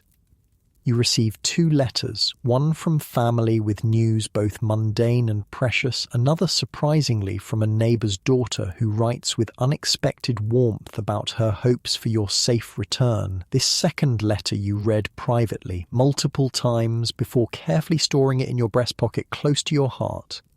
Jenkins receives nothing, his family having moved without leaving a forwarding address. His disappointment is palpable, a reminder of how young he truly is despite his increasing adaptation to soldier life. "You can share mine," you offer, echoing Thomas's gesture to you months earlier. "Nothing private, just news from home." The boy accepts gratefully, listening intently as you read selected passages about local events, crop conditions, community news. These mundane details of civilian life have taken on an almost mythical quality in the harsh reality of winter camp. Mid-February brings renewed cold and a fresh challenge: inspection by general officers touring winter encampments. With 3 days' notice, the regiment transforms itself from a collection of miserable, dishevelled survivors into something approximating a proper military unit. Uniforms are cleaned and mended as well as possible with limited supplies. Weapons are polished to parade ground perfection. The paths between huts are tidied, latrines freshly dug and covered, horse pickets reorganized. Most impressively, the men themselves undergo metamorphosis. Beards trimmed, hair cut, faces actually washed with precious heated water. All this work for some general to ride through, nod and leave, Thomas complains as he scrubs his muddy boots with snow. Man probably sleeps in a requisitioned mansion with a feather bed and hot meals. The inspection itself is surprisingly brief, a collection of mounted officers moving through camp at a trot, pausing occasionally to ask perfunctory questions before continuing their tour. The regiment stands at attention in the bitter cold for over an hour, only to be viewed for perhaps 5 minutes. "That's army life," Miller says as you return to your hut, stamping feeling back into frozen feet. Hurry up and wait, then hurry up some more for nothing. Late February brings rumours of coming action, Confederate movements across the river, Union forces repositioning, generals planning spring campaigns. The camp stirs with anticipation mixed with dread. Winter misery has a certain predictability that battle lacks. "Rather know I'm fighting cold than wonder if I'm catching a bullet tomorrow," Jenkins admits one evening, his young face serious in the firelight. The boy who arrived so eager for battle has been tempered by months of winter hardship. March arrives with warming temperatures and increasing military activity. Drilling resumes in earnest, no longer the basic manoeuvres of earlier months, but complex battalion and regimental movements designed for the coming campaign season. Equipment is inspected, repaired, replaced where possible, ammunition is distributed, weapons test-fired and adjusted. The winter beard you've grown as protection against the cold must now be shaved off to allow proper fitting of your cartridge box strap. The simple hut that sheltered you through the worst months is cleaned, its few accumulated comforts distributed or abandoned. "Always feel strange, leaving winter quarters," Miller observes as you pack your knapsack, deciding what few personal items merit carrying into the coming campaign. Built yourself a home of sorts, now walking away from it. There's unexpected emotion in dismantling the small space that has sheltered you through months of hardship. This crude structure of logs and clay has been more than mere protection from elements. It's been the setting for a unique kind of bond formed between men who might never have met in civilian life. The night before marching orders are expected, your squad sits around the fire for a final evening in the hut. No one speaks much, each man lost in private thoughts about what the spring campaign might bring. Jenkins whittles nervously at a piece of pine. Thomas writes what might be his final letter home before moving out. Miller methodically checks his equipment, a ritual you've seen countless times. "Might be our last night altogether," Thomas finally says, voicing what everyone's thinking. "No telling who comes back from the next scrap." "Cheerful thought," you reply, trying for lightness but achieving only strained humour. Miller looks up from his equipment check. "Been through 3 winters in this army," he says. "Each spring make new friends to replace those who didn't make it. Nature of war." He returns to his work, then adds quietly, "But I hope we all sit around a fire again come next winter." It's as close to sentimentality as you've ever heard from him, and it creates a moment of silence broken only by the crackling fire.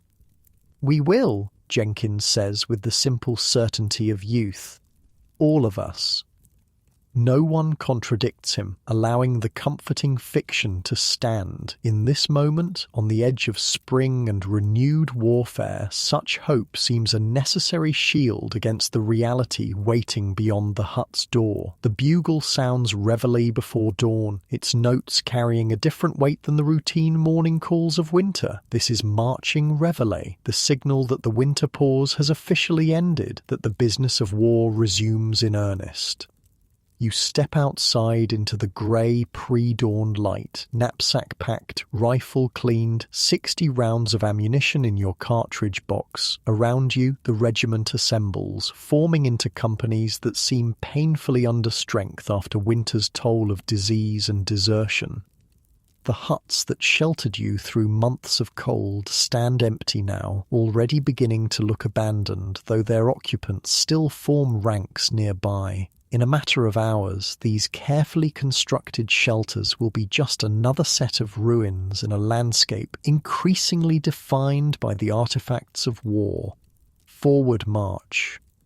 The command ripples down the line, and the regiment moves out, leaving winter quarters behind. No one looks back, partly from military discipline, partly from the superstition that many soldiers hold about not watching something recede that you hope to see again.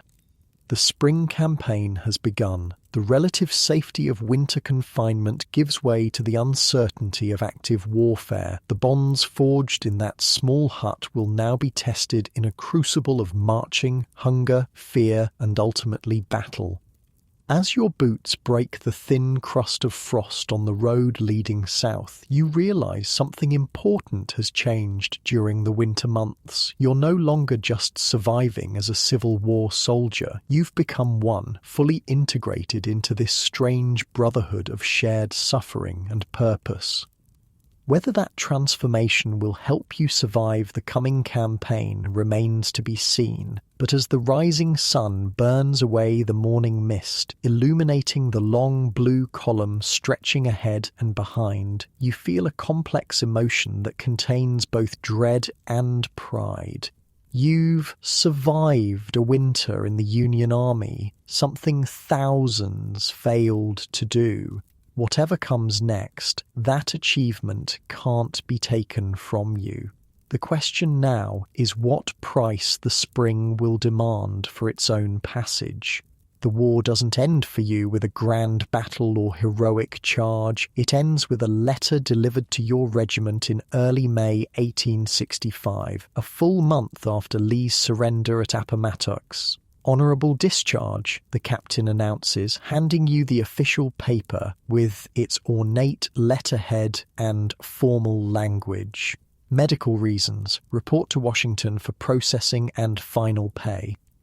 You stare at the document, trying to process its meaning. After nearly 3 years of service, hundreds of miles marched, a dozen battles survived, it ends not with a bang, but with a bureaucratic whisper. The medical reason is clear enough. The lingering effects of a Minié ball that found your shoulder during the Petersburg campaign last winter. The wound wasn't immediately life-threatening, but it never properly healed, leaving your left arm weakened and prone to painful spasms. You're no longer fit for infantry service, the army surgeon decided. Time to go home. Lucky bastard, Thomas says, without rancour when you show him the discharge. He's changed dramatically from the farm boy who joined with you in '62, now a sergeant with hard eyes and a scar that pulls his mouth into a permanent half-grimace. War's over anyway. Just mopping up now? Miller is more philosophical. 3 years is enough for any man, he says, helping you pack your meagre possessions. You've done your part. Of your original squad, only Miller, Thomas and you remain. Jenkins didn't survive the wilderness, lost in that terrible burning forest where men shot at muzzle flashes and fought unseeing through underbrush. You never found his body. So many were simply listed as missing after those chaotic days.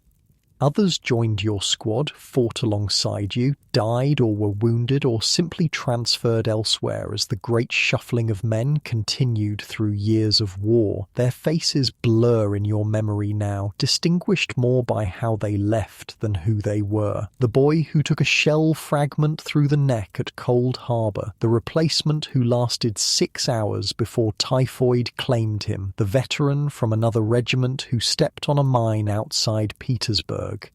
Saying goodbye is both harder and easier than you expected. Hard because these men have been your world for 3 years, a family forged in experiences no outsider could comprehend. Easy because soldiers learn early that attachment is dangerous. Every friend lost is away a piece of yourself until there's nothing left to give. Write if you can, Thomas says gruffly, shaking your hand with uncharacteristic formality.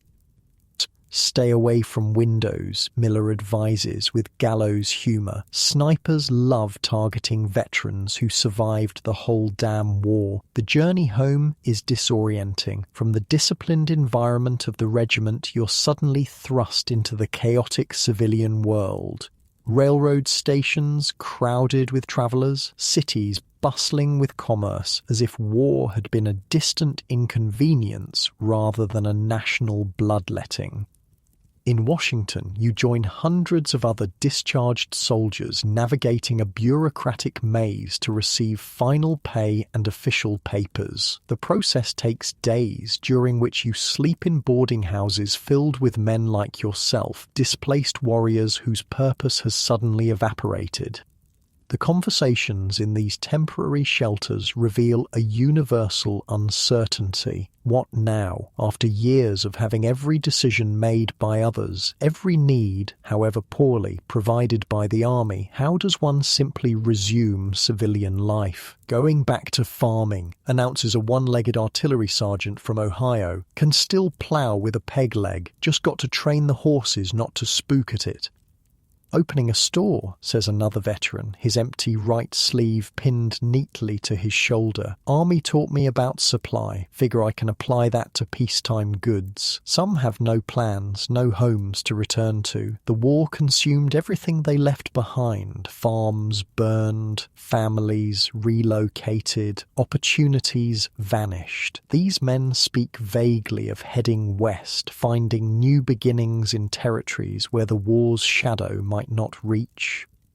You listen to these discussions but contribute little. Your own future remains undefined, clouded by the persistent ache in your shoulder and the more insidious pain that has no physical location but seems to permeate your very being. When your turn finally comes at the disbursement office, you receive 103.40 tone, final pay, clothing allowance and travel stipend combined. 3 years of service reduced to a sum that would barely buy a decent horse in peacetime. Sign here, the clerk says mechanically, pushing a form across the desk, acknowledges receipt of funds and terminates all claims against the United States government related to your service. You sign, watching your hand form the signature as if it belongs to someone else. That simple act severs the last official connection to your soldier identity. You are, on paper at least, a civilian again. The train journey home takes 3 days, passing through landscapes still bearing the scars of war, burned-out farmhouses, fields lying fallow, bridges hastily rebuilt after strategic destruction. At each stop, soldiers get on or off, some in uniform, others already in civilian clothes but betrayed by their military bearing or the haunted look common to veterans.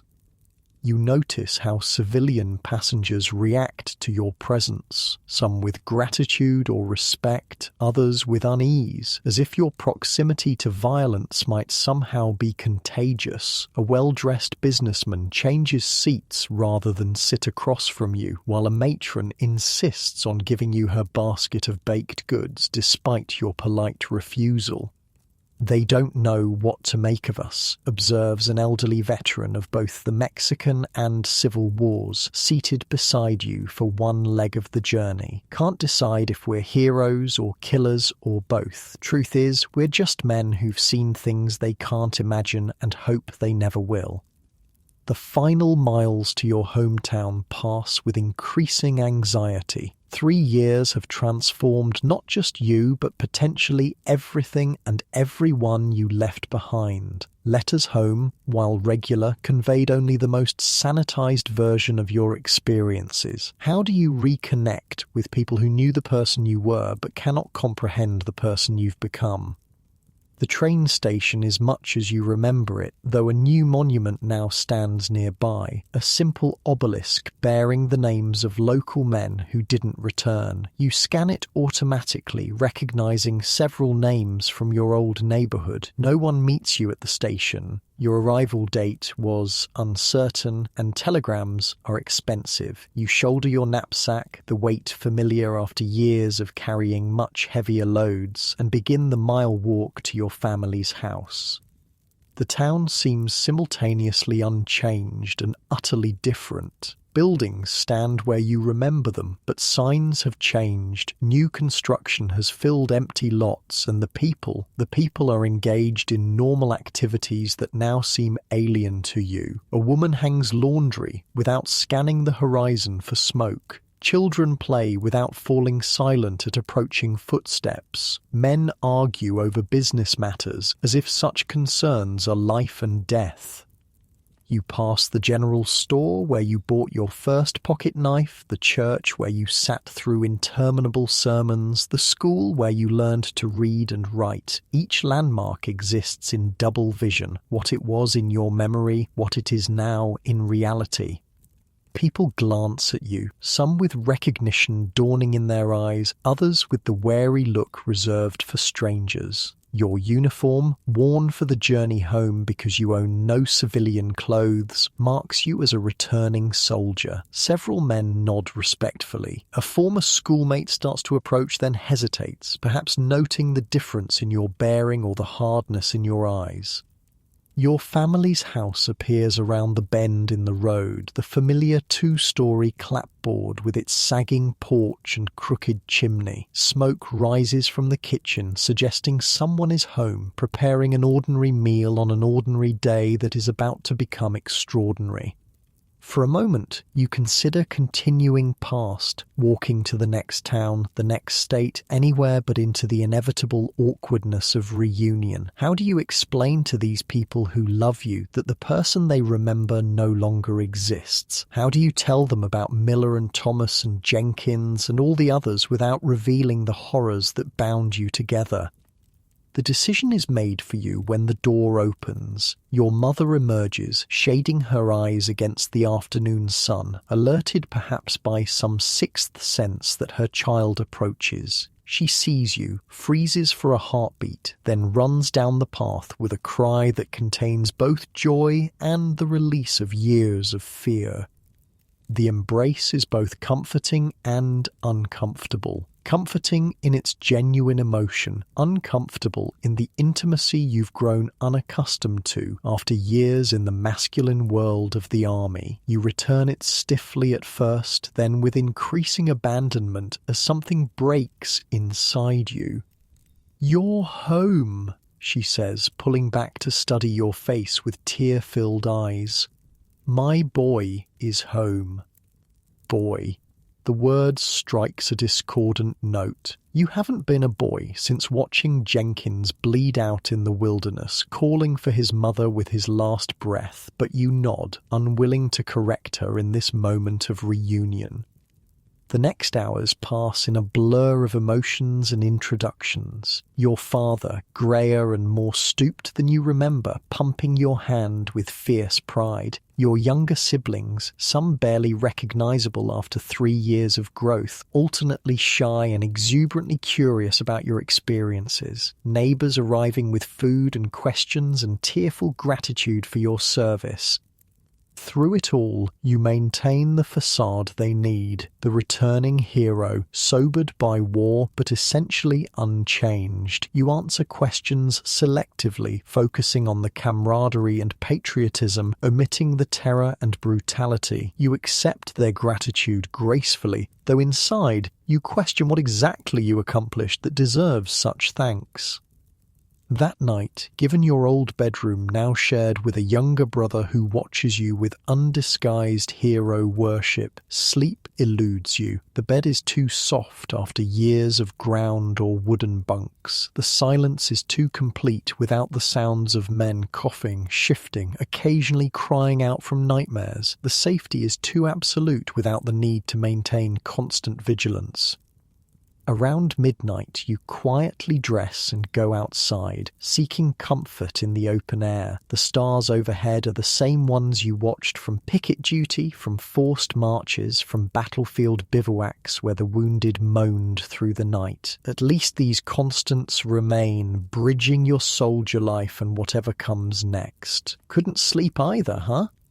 The voice startles you. You've grown unaccustomed to being approached without noticing. Turning, you see an older man sitting on a nearby fence, smoking a pipe. Something in his posture signals a fellow veteran before he even speaks further. "Mexican War," he says, confirming your suspicion. "Came home in 48, couldn't sleep indoors for a month." "How long?" you ask, the question encompassing far more than just the sleeping difficulty. He considers this, tapping his pipe against the fence post. The dreams, few years, the memories, never go away completely. The feeling of not belonging here anymore, that fades, mostly. You build a new life around the hole inside you. His frankness is refreshing after hours of well-meaning civilian platitudes. You join him at the fence, accepting when he offers his tobacco pouch. Town looks at us like we're either heroes or madmen, he continues. Truth is somewhere in the middle. We've seen the worst of what men can do, and sometimes we did it ourselves. Can't expect to come back unchanged. My mother keeps calling me her boy, you say, voicing the discomfort that's been building since your return. The man chuckles without humour. My wife did the same. Had to tell her straight out. The boy she married died at Buena Vista. Took time, but she came to know the man who came back instead. You talk through the night, this stranger who isn't a stranger providing the one thing your loving family cannot. Understanding born of similar experience. As dawn approaches, he offers practical advice about navigating civilian life, dealing with unexpected memories, finding purpose after war's cruel clarity. Join the Grand Army of the Republic when they form a local post, he suggests. Being with other veterans helps. Civilians mean well, but they don't understand. The next weeks establish patterns that will define your immediate future. Days are spent helping with the family business, relearning civilian skills, enduring well-intentioned inquiries about your adventures. Nights often find you awake, sometimes walking until exhaustion forces sleep, sometimes writing letters to Thomas and Miller that contain truths you cannot share with those around you. Your shoulder pain continues, sometimes mild, sometimes debilitating. The local doctor, who never saw a battlefield amputation or extracted a bullet while under artillery fire, prescribes ineffective tonics and suggests the pain may be nervous in origin, a diplomatic way of implying it exists primarily in your mind. The nightmares come regularly, tangled reliving of battles, faces of the dead, moments of terror and guilt from 3 years of war. You learn to wake silently, to calm your breathing before it alerts others, to sit in darkness until the images fade enough to attempt sleep again. Civilian clothes feel wrong on your body, the fabric's too soft, the fit too loose after years of uniform. Civilian conversations seem trivial, focused on local gossip and business concerns rather than the life and death simplicity of war. Civilian priorities, appearance, social standing, minor slights strike you as absurdly unimportant after watching men die for higher principles. The neighbour's daughter who wrote to you during the war becomes a bright spot in this difficult transition. Unlike others, she doesn't press for war stories or treat you like a curiosity. She simply walks with you, talks about books and ideas, allows silences to exist, without awkward attempts to fill them. "You don't have to pretend with me," she says during one such walk. "I don't expect you to be who you were before." "How can you know who I was before?" you ask, genuinely curious. "We barely spoke then," she smiles. "I watched you more than you realized, but that's not what I mean. No one comes through something like that unchanged. I'd be worried if you seemed exactly the same." This acceptance of your transformed self without expectation of explanation or performance creates a space where healing becomes possible. Not the complete erasure of war's effects, but the gradual integration of soldier and civilian identities into something new and sustainable. Summer passes into fall, and with the changing leaves comes news from your former comrades. A letter from Thomas describes the regiment's final operations and his own plans to head west rather than return to his family's farm. "Too many ghosts in Ohio," he writes. "Need open country where a man isn't reminded of what he's lost with every familiar view." Miller's letter is briefer, but more immediately concerning. He's in a veteran's home in Hartford, his old war wounds having finally overcome his remarkable constitution. Between the lines, you read his deteriorating condition and growing isolation. "You should go to him," the neighbour's daughter says when you share this news. "He was your brother in ways I'll never understand." The journey to Hartford takes 2 days, trains once again carrying you through landscapes that still bear war's scars, though nature has begun the slow work of reclamation. The veterans' home proves to be a former mansion, repurposed to house the human wreckage of the nation's great conflict. Miller occupies a small room shared with another veteran. His appearance shocks you, the once sturdy frame now gaunt, the weathered face grey with pain, but his eyes light with genuine pleasure at your arrival. "Didn't expect you'd come," he says, voice weaker but still carrying that sardonic tone you remember. "Long way to travel for a dying man." "You survived the peninsula, Gettysburg, and the wilderness," you reply, falling easily into the bantering tone that served as affection between soldiers. "Pretty sure you'll outlive us all out of sheer stubbornness." His laugh turns into a cough, but the moment achieves what you intended, a reconnection to the bond formed through shared hardship. For 3 days, you sit with him, sometimes talking about wartime experiences now safely in the past, sometimes simply providing the companionship that needs no words. On the 3rd night, he asks you to help him outside, wanting to see the stars one more time. You support his frail body to a garden bench where he sits gazing upward with an expression of peace you rarely saw during the war. "Funny thing," he says after a long silence. "Spent 3 years trying not to die. Now I'm almost looking forward to it. So tired of fighting, you know." You do know, though your own battle is different, not against physical deterioration, but against the memories and habits that make civilian life so challenging. "Wanted to tell you something," Miller continues, his voice stronger as if drawing on reserved energy for important words. "You were a good soldier. Not at first. You were green as grass when you showed up. But you learned, kept your head when others lost theirs, looked after your squad. Man couldn't ask for a better comrade." The simple praise coming from this man whose respect was so hard-earned means more than all the hero accolades from well-meaning civilians. It acknowledges not just what you endured, but how you conducted yourself through that endurance. "Learned from the best," you reply, your voice rough with emotion. Miller snorts. "Learned despite the best, more like. Made plenty of mistakes myself." He falls silent, then adds, "Just one thing I want you to remember after I'm gone. We survived, not just the war. Anyone with luck can do that. We survived with our humanity intact, saw the worst men can do and didn't become the worst ourselves. That's the real victory. You understand?" You nod, understanding completely.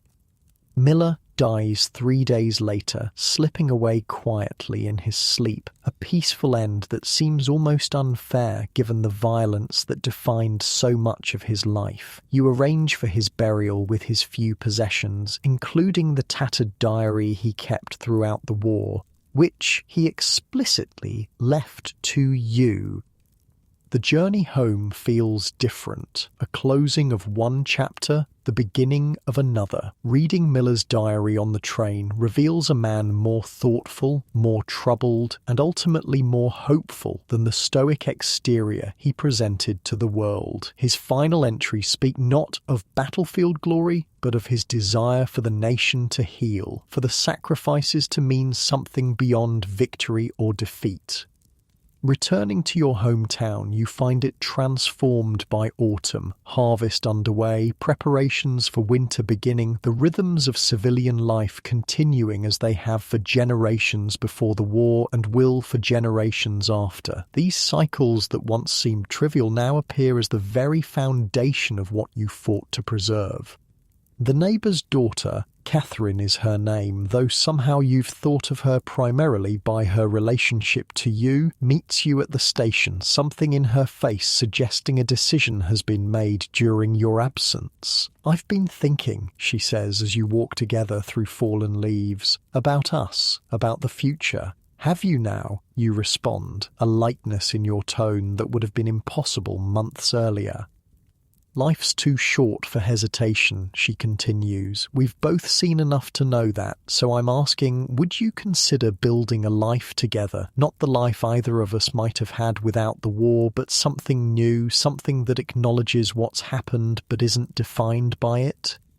The directness of her proposal, so contrary to traditional courtship expectations, reveals how deeply she understands what you need. Not delicate illusions or social performances, but honest communication between equals. I'm not whole, you feel compelled to warn. Parts of me are still out there, buried in Virginia and Pennsylvania. The nightmares might never completely stop. No one comes through life unscathed, she replies. My scars are different from yours, but they exist. I'm not asking for perfection, just partnership. Winter arrives with its crystalline beauty and isolated evenings, so different from the miserable winters of campaign, yet carrying echoes in the way frost forms on window panes or wind moans around chimney corners. You find work that accommodates your injured shoulder. Begin courting Catherine with her parents' cautious blessing and establish a new routine that incorporates rather than denies your wartime experiences.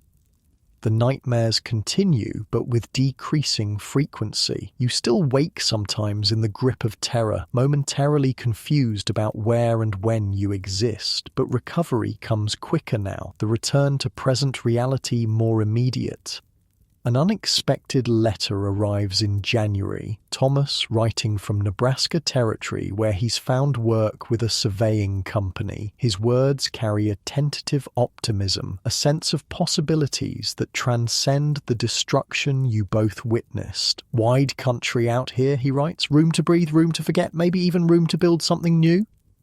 Spring brings two significant developments. First, a local chapter of the Grand Army of the Republic forms, creating a community of veterans who understand the unique challenges of reintegration. Second, you and Catherine announce your engagement, planning a simple ceremony for early summer.